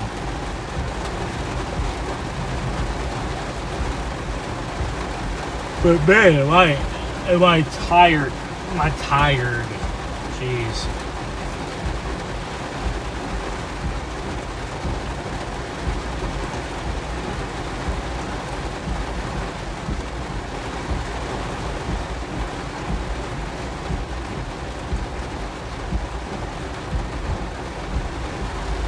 I could honestly fall asleep right now. Literally, if I stopped the car and just like took a nap, I could just do it with the stream on. I would just take a little cat nap with the stream on for like 15 minutes. That'd be kind of funny. As long as I don't snore. I don't really think if I did. I don't think I snore. Oh wait, is that a Buc-ee's not the headquarters? Surely the headquarters would be bigger than that, but some kind of like Buc-ee's like office building. Is that I mean, it is. It said Buc-ee's on there, so. Yeah, but the one interesting thing about this town is it's where Buc-ee's was founded, and that's the only thing I could think of. I'm sure, like Jackson, there's a big statue of Stephen F. Austin. There's a big statue of Stephen F. Austin on the interstate just outside of town, so that's another thing that I guess maybe, I don't know, is Stephen F. Austin from, I don't know, I mean, I guess Austin probably is named after Stephen F. Austin.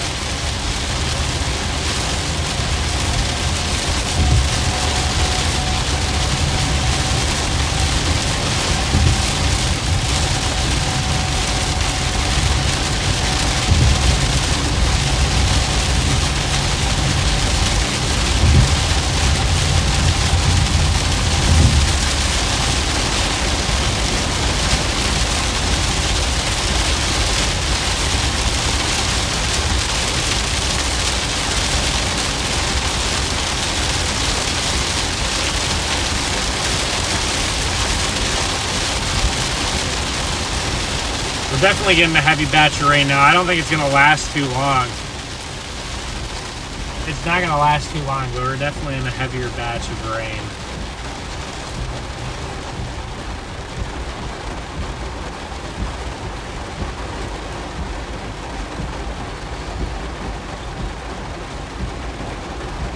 Actually, it's not. It actually is supposed to get heavier in the next few minutes. So, actually, it's going to get a little heavier here, and then it'll get heavy for 10 minutes, 20 minutes at the most, and then we'll be kind of in a lull. So I don't really know what to do when we get into a lull. I might just have to follow the rain east or something. I don't know.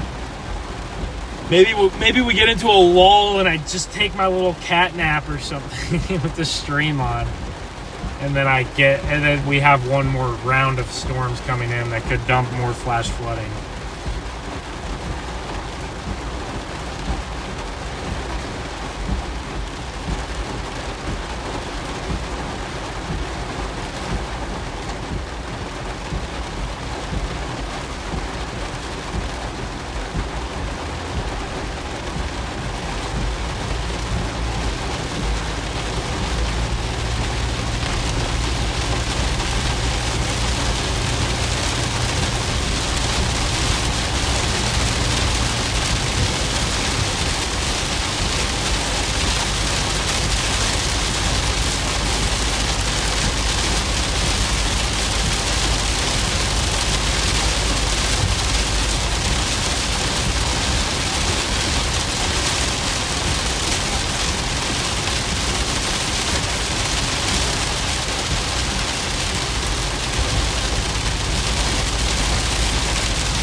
Is there a college here in Lake Jackson? There's a road called College Drive, so I was wondering if there's a college or something.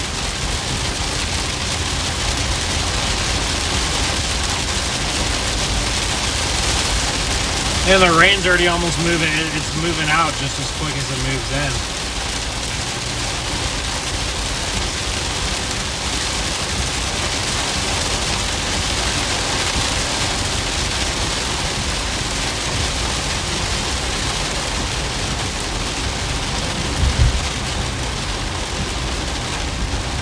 Oh man.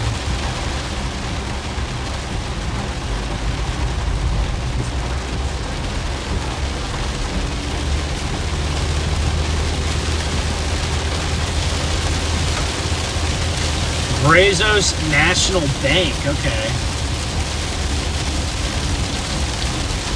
I guess we're in the Brazos Valley. There's a lot of farmland around here, you know. I'd actually love to chase tornadoes out here. I really would. This is great terrain for tornadoes. Or at least pretty solid. Much better than to the north of Houston and to the northeast of Houston. Kind of, if you go even further east towards Beaumont, it gets horrible as well. But south of Houston and south and west of Houston doesn't seem so bad. It seemed like a lot more farmland than otherwise. So maybe there's probably some forest mixed in there too, but it seemed like a lot of farmland. And then once you get east of Houston, you really get those pine forests to start showing up. There's nothing like chasing tornadoes through the 50-foot tall pines of eastern Texas, southwest Arkansas. Even Louisiana has a lot of those pines too. Mississippi, Alabama. I mean, they all have them. Georgia, Florida. I guess I should just say the south, east. They all have those big pines. It's not the most fun place to chase, that's for sure.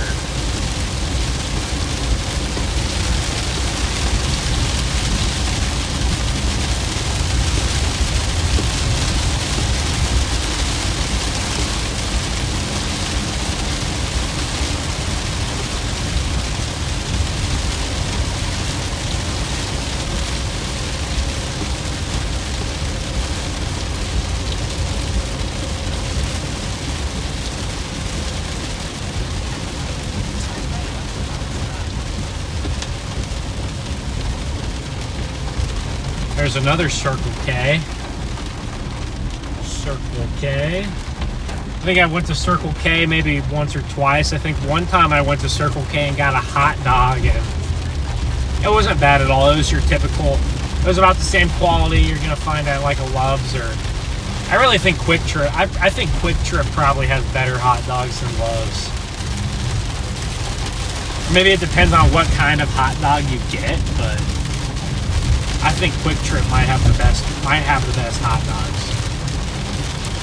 Oh, we got some flooding right here in the grass. You can see all that water there in the grass.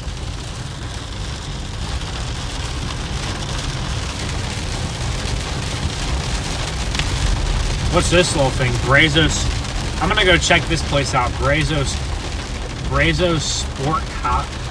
College. Brazosport College. It's very interesting. I have no idea what this is or where I am, but that's a pretty cool looking entryway. Whoa, these are some cool looking little arches over the road and everything. You got a fountain on the right. Okay, got a little college town down here on the river. You know, if someone looks at me weird for driving around, I am a college kid, so I guess I fit. Dude, I'm so tired. I cannot talk, guys. I'm actually that tired. I guess I blend in well, maybe. I don't know.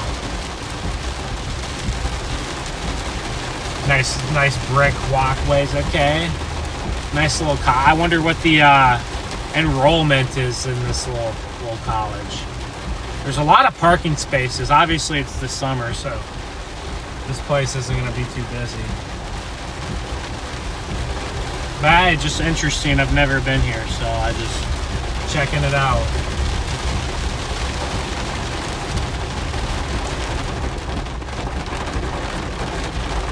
Never been here. Just checking it out.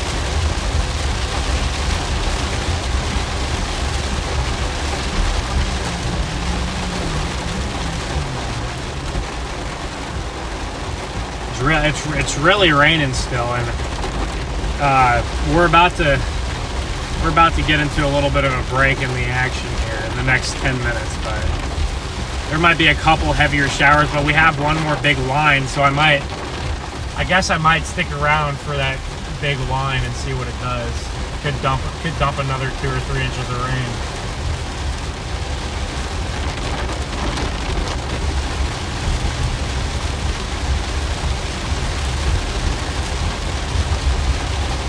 Yeah, the grass is definitely pretty soaked here. A lot of water in the grass. I believe this is the way it was headed.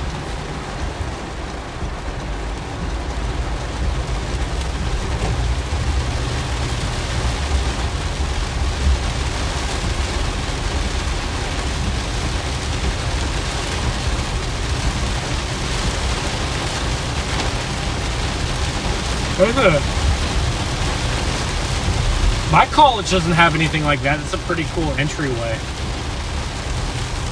Come on, Missouri Southern. Come on, Missouri Southern. You got to step your game up, all right? Let's see, Brazosport.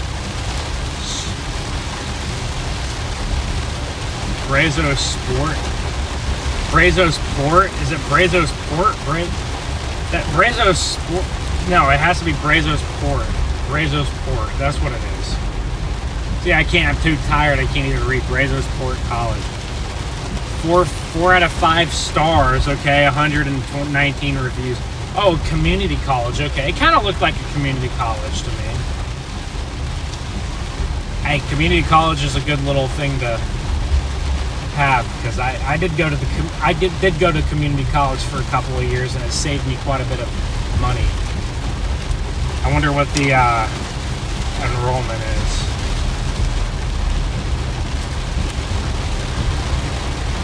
I don't know where I can find that. Oh, okay, it's really actually pretty small. Only 500 students attend.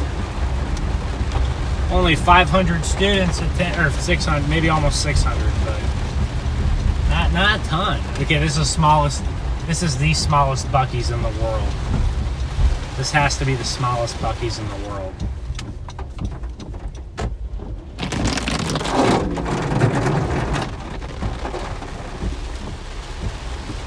Guys, I'm going to step into this gas station real quick.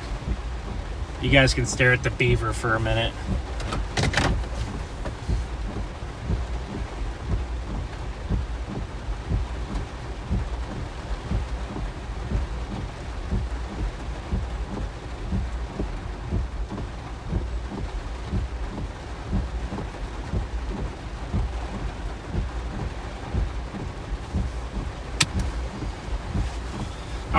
All right, the windshield's gonna get covered, but I'm gonna be back in just a couple minutes, guys, so just bear with me here.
Oh, the rain is already breaking up here. It's already light now. Man, what a disappointing flooding event here.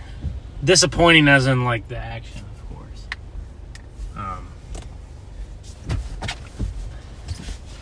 But yeah, I was expecting a lot more rain, but hey, it is what it is, I guess. What is Oh, okay. Let's see. Okay, guys. So here's the rundown. All right. I'll give you guys. Maybe we'll go to Bay City. How far is Bay City? If we make it there. Bay City's been under a flash flood warning all day. It looks like they've gotten more rain than over here. So I think that could be the move.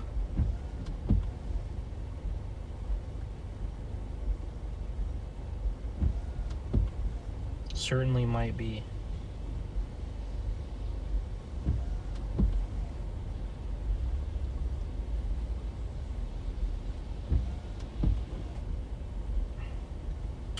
I might head over to Bay City. It looks like it's about 40. Oh, what? Bay City's 50 minutes away? Gotta be kidding me. How is Bay City 50 minutes away?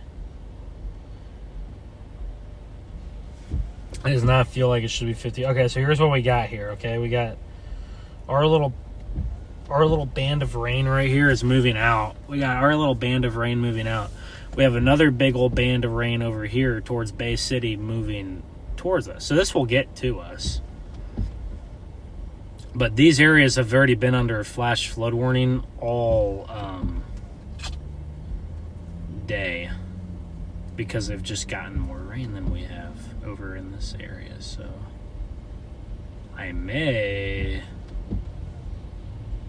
go over there because, well, they've gotten more rain.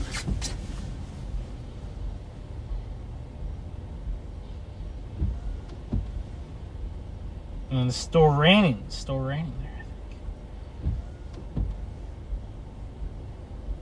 They could be in store for more action than we are over here.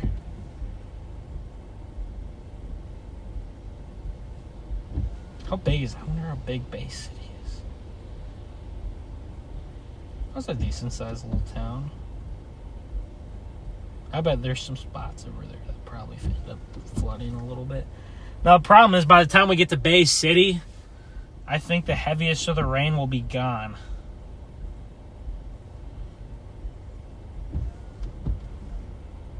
So I'm trying to...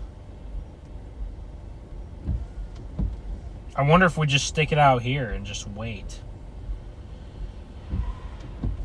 Because Bay City's 50 minutes. It's a 50-minute drive, and that's... let's see, if I time this line, this line, I'm going to go back an hour. We're going to go look at this line. You can see this line over here. I'm going to time it up here. Maybe that.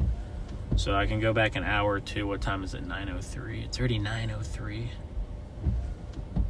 Go back to about 8:04. And this line was about 18 miles from Bay City. And now it's right over Bay City, so it's moving about 18, 20 miles an hour. So this line won't get here for another,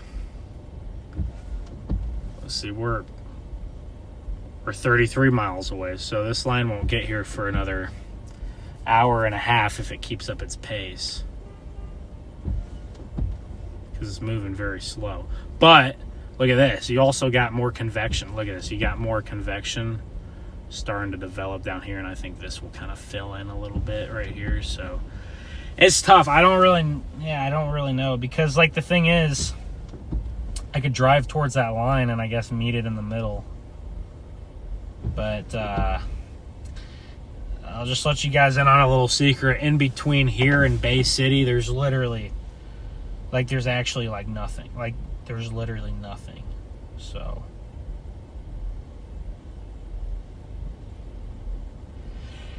there's literally nothing. There's not much. There's not much.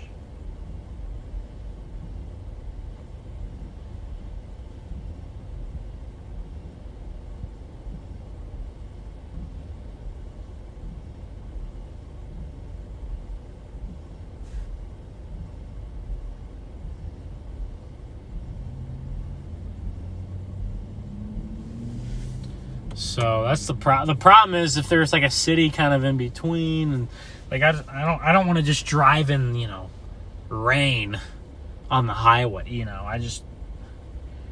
And I don't have a good road network to get there either. So I might just stick it out here, because what I'm seeing is, see, look at all this. The line is all the way back in Bay City, but look at all this other convection starting to go. So I wonder if this kind of fills in out here. I wonder if this area kind of fills in as it heads towards us.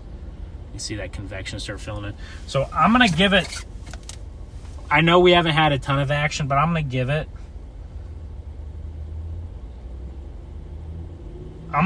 about, I'm going to let this other line come through, okay? I came down here to, chase other stuff, but this is plan D, and this is where we ended up. But I'm going to give this line another shot and just see what happens with it. Because I think there's still a flooding risk with this other line.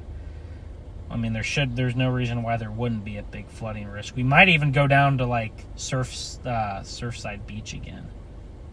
We may even want to go down there again to chase this.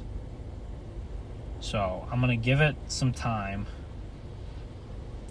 We probably won't have any we'll probably have some small little patches of pretty heavy rain. So every now and again we'll get a little patch of heavy rain, but there's not going to be much for the next there's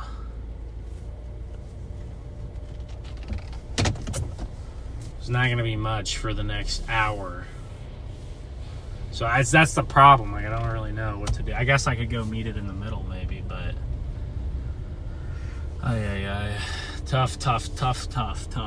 tough. Maybe I'll just sit here and take a little nap or something. I don't know. That'd be kind of funny. I just abandoned my stream.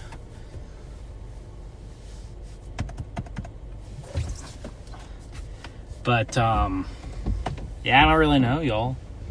Don't really know what to do here.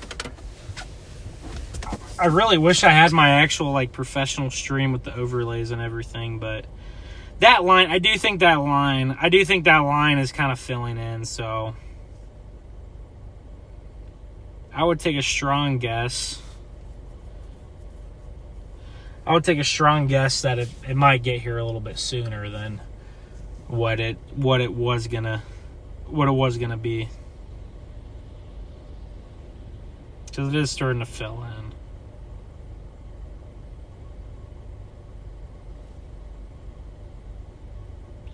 That moisture must be trying to feed back north. There's still moisture just feeding into this thing.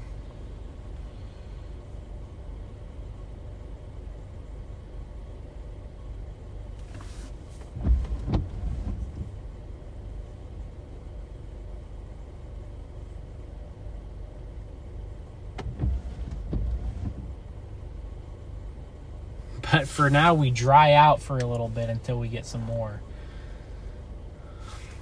With a flash flood, with a big flash flood, you really need. I'll show you guys the overall picture here.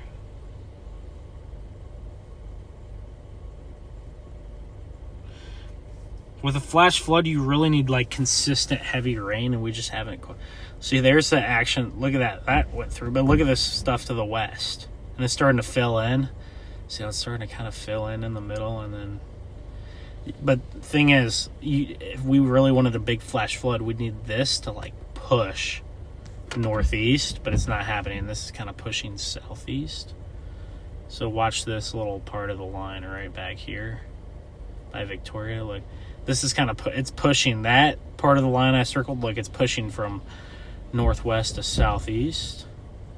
For a really major flash flood threat, you'd want this to just push up like that.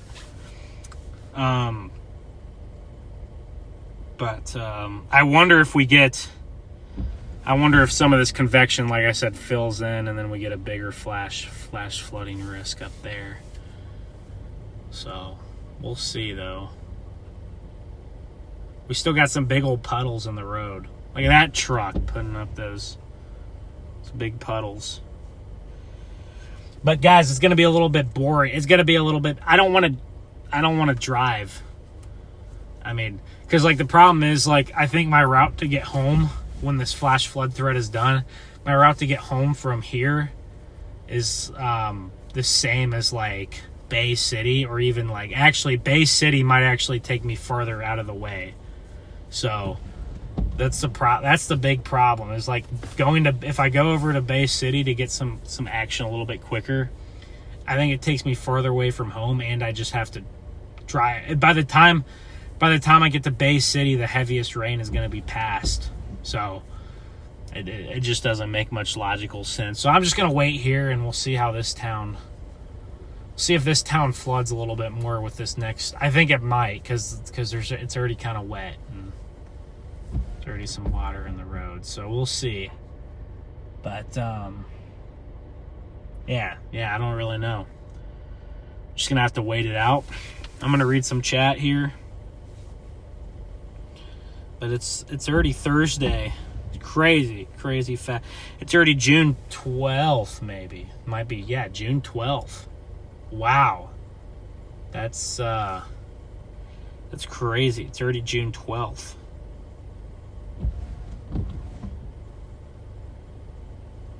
Yeah, this line is starting to move a little quicker, so it'll get to us pretty fast. But yeah, June 12th. I cannot believe it. We're almost halfway through June. I believe the end of June will be halfway through 2025, if I do my math right. I'm pretty tired, so I might be doing that wrong, but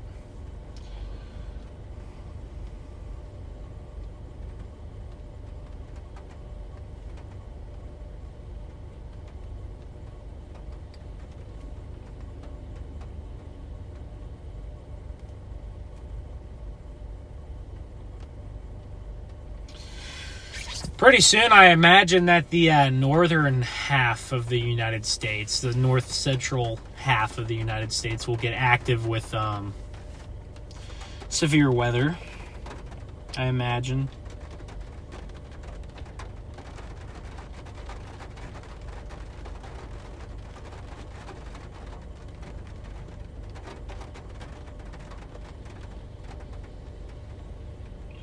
This area is going to get more rain. Man, this area is going to get more rain tonight. Late tonight and tomorrow. But it doesn't look like anything too crazy.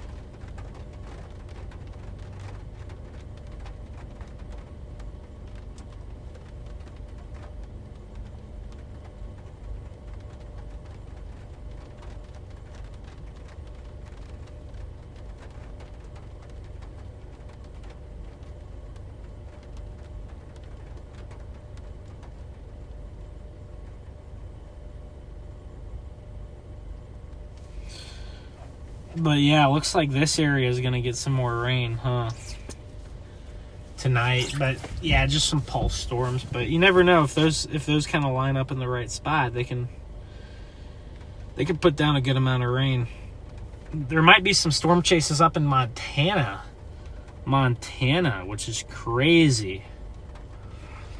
I'll make it up there eventually, but I don't know. I might need a few days. I might after this one, I might need a few days to get up there. But guys, I'm going hard all summer, like June, July, August. Pedal to the metal. I'm going hard with the chasing. I'm gonna go as hard as I can and see what happens with it. If you're just tuning in, make sure to like the stream and subscribe to the channel. I appreciate all the support, even if you know, it ends up being a more boring stream. I still appreciate you guys tuning in here, and especially at this time of day. I assume most people probably are busy, but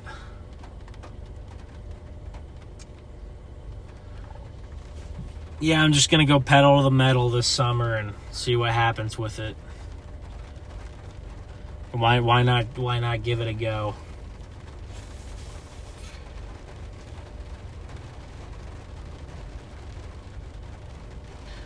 Looking at the long range models, it definitely looks like more of a tornado risk is coming down the pipe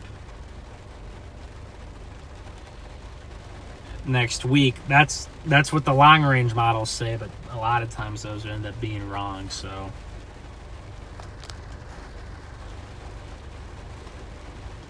apparently my windshield wipers stopped working. That's not great.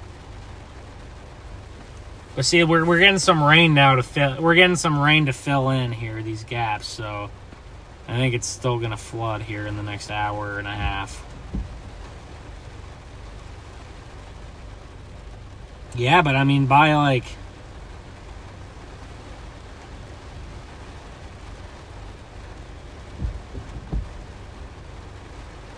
yeah, there's gonna be some setups here. There's going to be some setups here in the northern plain, even the central plains, like even still like Kansas, Colorado, maybe even parts of the Texas Panhandle into Oklahoma might even still get some decent storm setups out of this pattern. I think their peak season is definitely come and gone, but still, you never know. It's all about where you can get moisture. If you can get moisture into the high plains, it'll go crazy. It doesn't need much. You don't need much moisture up there in Wyoming and Montana to get good tornadoes. Doesn't take a lot. Does not take a lot up there to do it. Same with Colorado. Doesn't take a lot.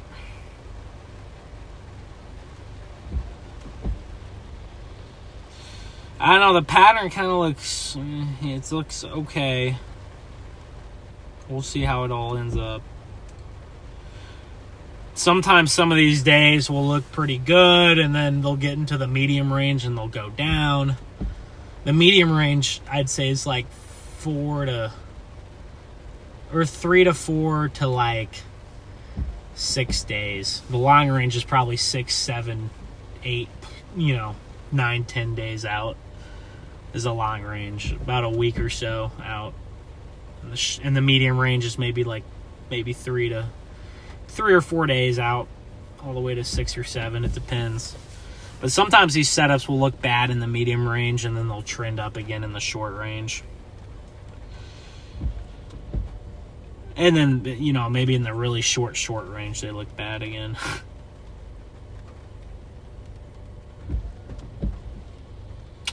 I'm a little I am a little skeptical about this, like, next stretch of severe weather, just because, like, this time of year, I see this often, and you get these really big, elevated mixed layers to come in, and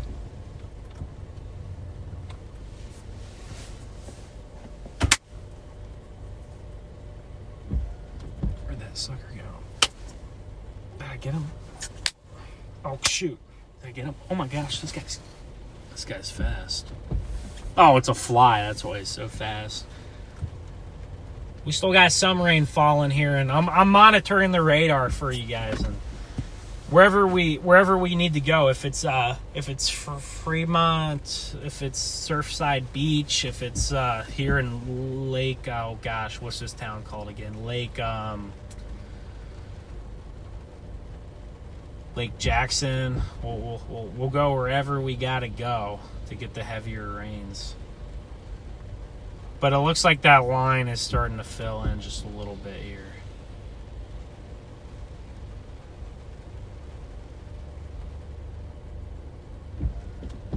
Certainly it's starting to fill in.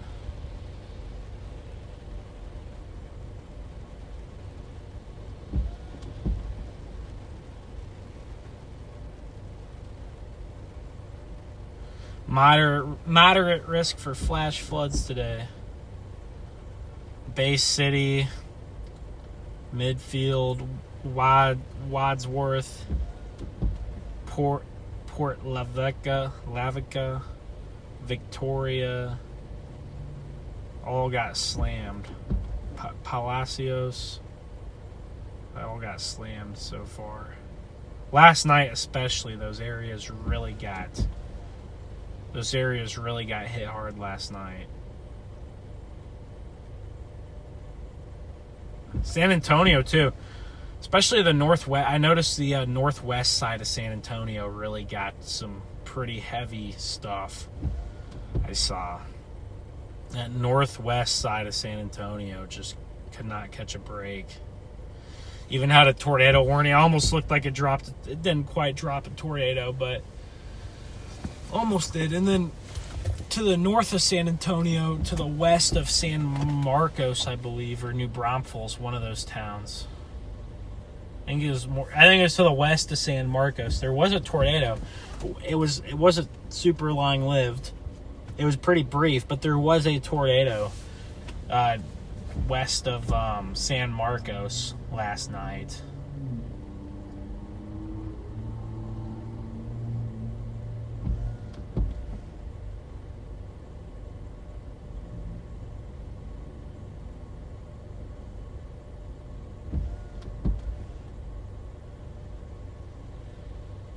Still no flash.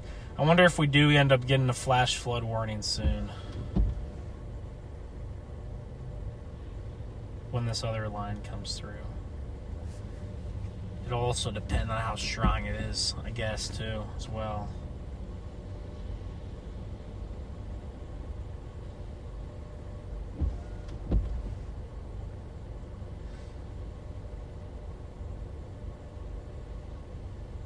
Hopefully I can get home tonight before... If I can get home tonight before midnight, I'll be pretty happy with that.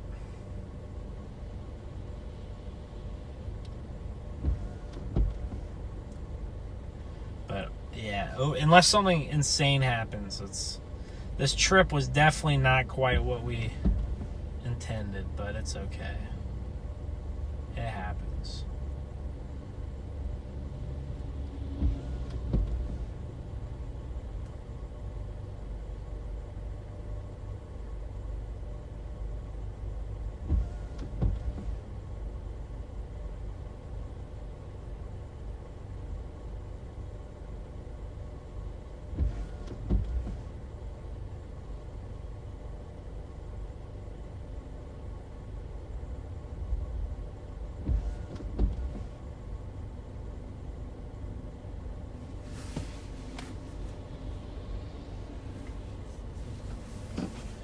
Man, I'm so tired, man. Oh my goodness.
We're just waiting right now, y'all.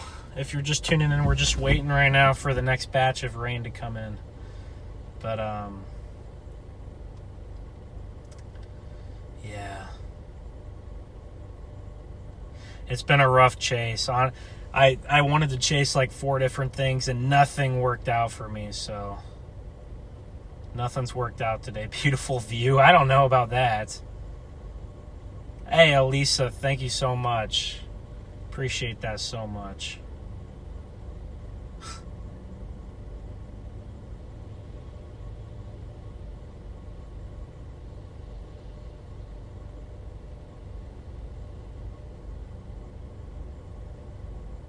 I might take a nap here, Alicia. I might take a nap here.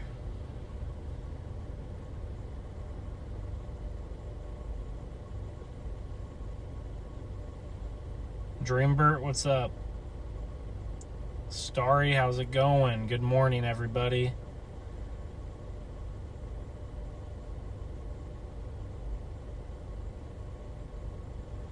I'm about to take a nap. No, this rain will be coming in. Hopefully this rain does something that you're seeing, because if it doesn't, my drive home is going to be so bad, guys. Some of the models last night were looking like some crazy flooding for this area, and that just never really kind of panned out here. So, but we do have some time left.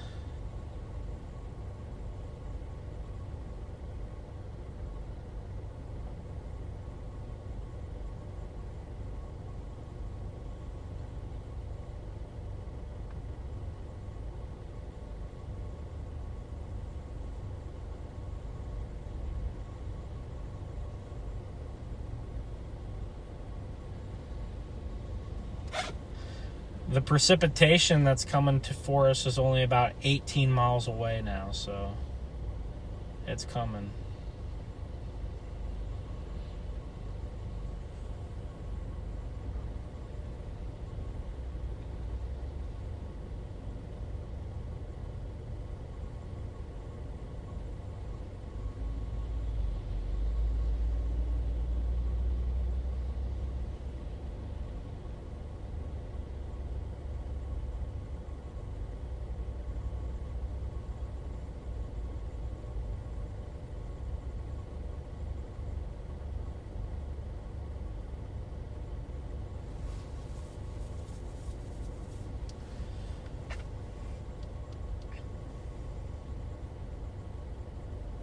So tired. So tired.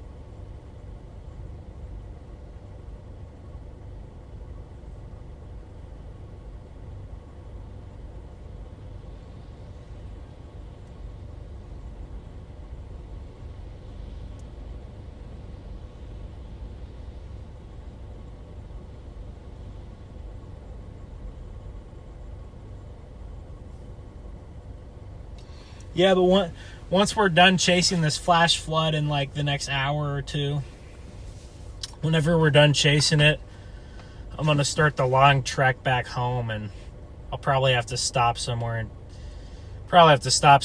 take a nap for a few hours because there's no way I could physically make it. So I'll have to stop somewhere where it's raining. I could get those like sleepy, rainy. There's nothing like sleeping in your car when it's raining. It's a good vibe. It really is a good vibe. It's a good vibe.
Oh man, it's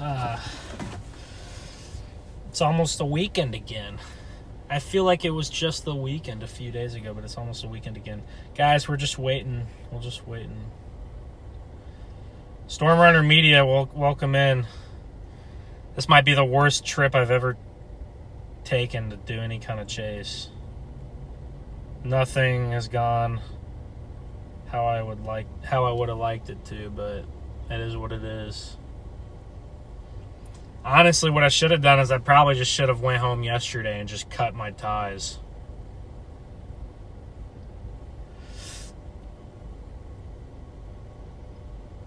But we got this line of storms coming in here, and of course it's weak. It's actually weakening as it's coming in. Shocker. It's shocker, but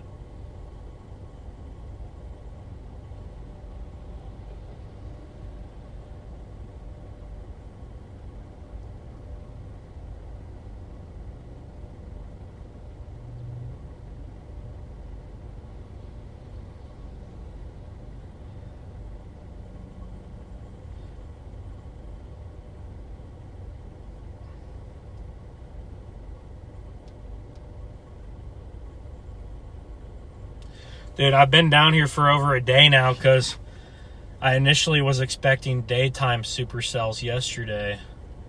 And then since it was a far drive, I had to kind of, leave ahead of time. And then those never materialized because of the morning convection was a little bit too strong. And then the supercells last night didn't really materialize because there's too much, clustering. And then the flash flood risk kind of busted too this morning. So pretty much all three risks busted. So it's kind of just a little bit of an unlucky turn of events, but you know, it was always in the cards, so I'm not too surprised. I might, this line doesn't look like anything good. Honestly, I might just turn around and go home right now because this line is not doing much. Storm Runner Media, appreciate the super chat there. Thank you so much.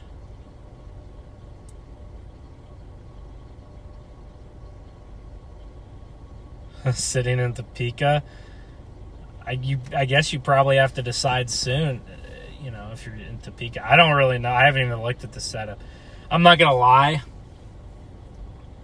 All that stuff the next week or so up there in the northern plains doesn't really impress me too much. I don't know. It really doesn't. I'll have to decide here in the next couple days what I want to try and do, but I don't know. It just doesn't really impress me. I think maybe you could get some stuff into Montana. At least tornado wise, it doesn't look impressive. Maybe the structure will be worthwhile up there.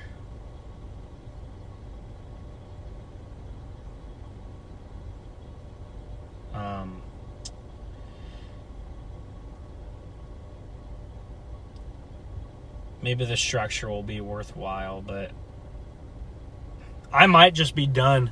I might just be done chasing South Texas for good. I don't think I've ever seen anything cool down here other than a tornado like 4 years ago.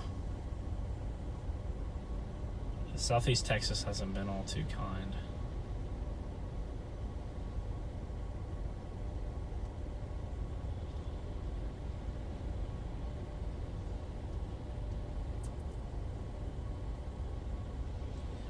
There's a slight risk tomorrow that goes all the way to the Texas Panhandle, but I don't really see it.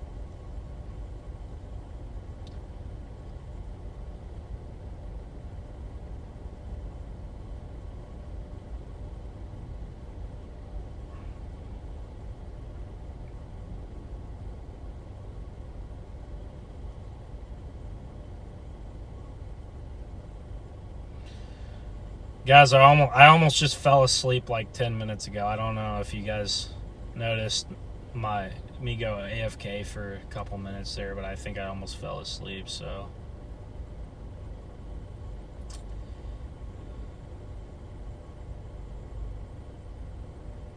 Certainly it's been a rough chasing stretch for me. I've put in a lot of effort and not gotten much out of it, so it's been a rough stretch here ever since Arnett. Ever since that Arnett day, it's been rough.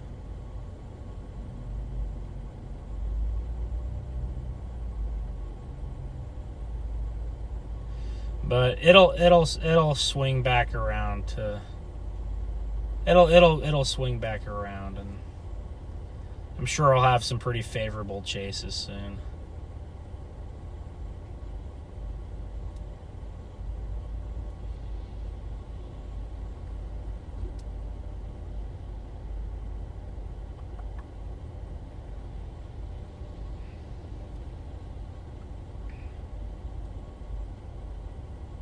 Tomorrow there may be a low-end risk somewhere in like Tennessee or Mississippi, maybe like far southern Kentucky. I could see like a low-end risk for a couple of, spin-up tornadoes. But really nothing that would be chaseable per se. We almost had a tornado earlier in Houston. Almost had a tornado spin up in Houston earlier, and it just couldn't quite get it done. There's just a little bit too much, maybe too much storm competition going on. But I thought for a second it was about to happen. At like 4 in the morning too.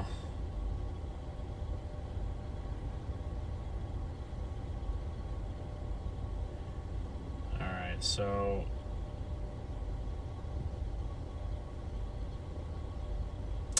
let's see. This stuff is still coming in here, so.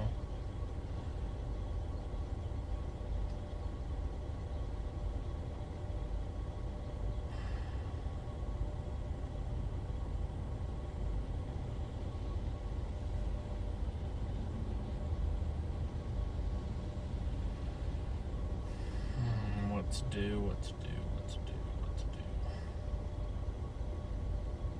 I guess I might as well wait for this line. I might as well wait for it to come in here, and then we'll see what kind of flooding it does, but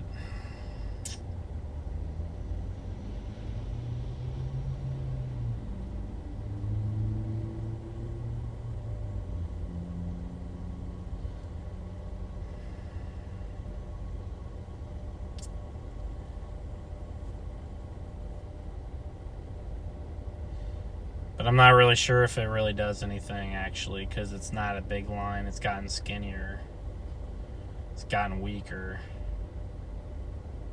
It's moving kind of slow. I guess that's the one thing where I see it could be favorable.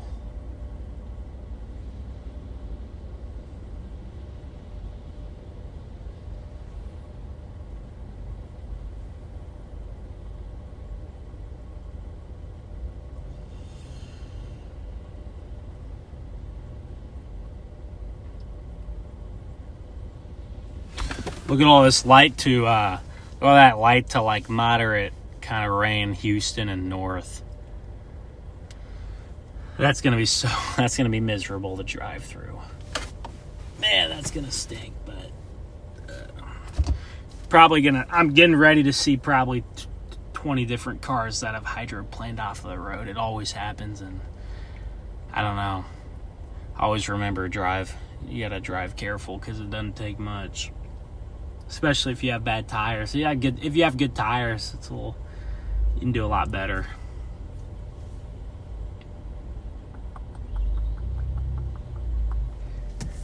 To be perfectly honest with you guys, I think this flash flood risk has completely busted, and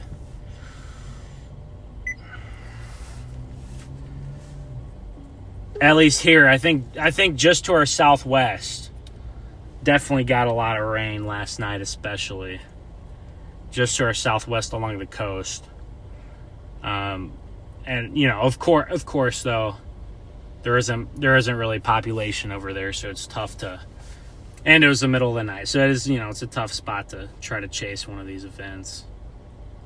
But I definitely do think like the Bay City area over to like Palacios and Port Lavaca. I don't know how to pronounce that. They definitely got their fair share of some pretty solid flash flooding, I'm sure. But that's the hard thing with these flash floods is they're hard to predict. And hard to chase because sometimes they can be in such small areas, and then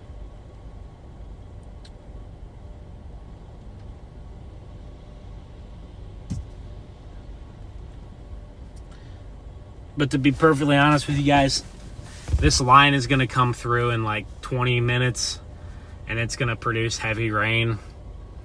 There's going to be some minor flooding, just like there was earlier. Just like we've had all day, some minor flooding. And,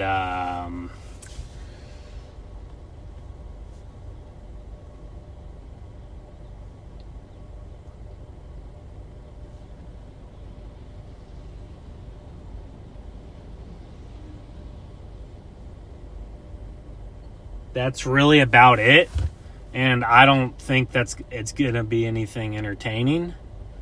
And I don't know if I want to stick around for that. So I'm going to go ahead and call the stream here and just start heading home. So I appreciate everybody for tuning in, even though it kind of was a failed setup, but it does happen. It's been a rough stretch, and I'm honestly so mentally burnt out because I've put in so much effort, and these setups are just not doing anything for me. So And then the one in Missouri, would have done something for me, but I was just slightly out of position. So that one stung the worst. But yeah, I'm going to go ahead and call it here, guys. And I appreciate every single one of you for tuning in. And I'm sure my luck will turn around. It will. I mean, it always does. This is how it goes. You have your highs and you have your lows, and then you get back up and you'll get some good chases again. And sometimes you just got to be a little bit lucky. And to be lucky, you got to put yourself in positions.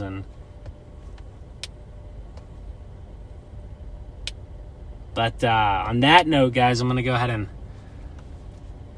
shut this thing down, and I don't know when I'll be chasing again, but I'll always have updates on the YouTube. I'll probably make a couple of text posts and update you guys on what I'm doing, but at some point here there should be a good uptick in activity for the central and northern plains, and especially the high plains, and even at some point maybe even the Great Lakes region. So we'll see, but hope everybody has a good weekend, and I guess tomorrow's Friday, so that's good news. But hopefully everyone has a good rest of their week, and I will see you guys on the next chase.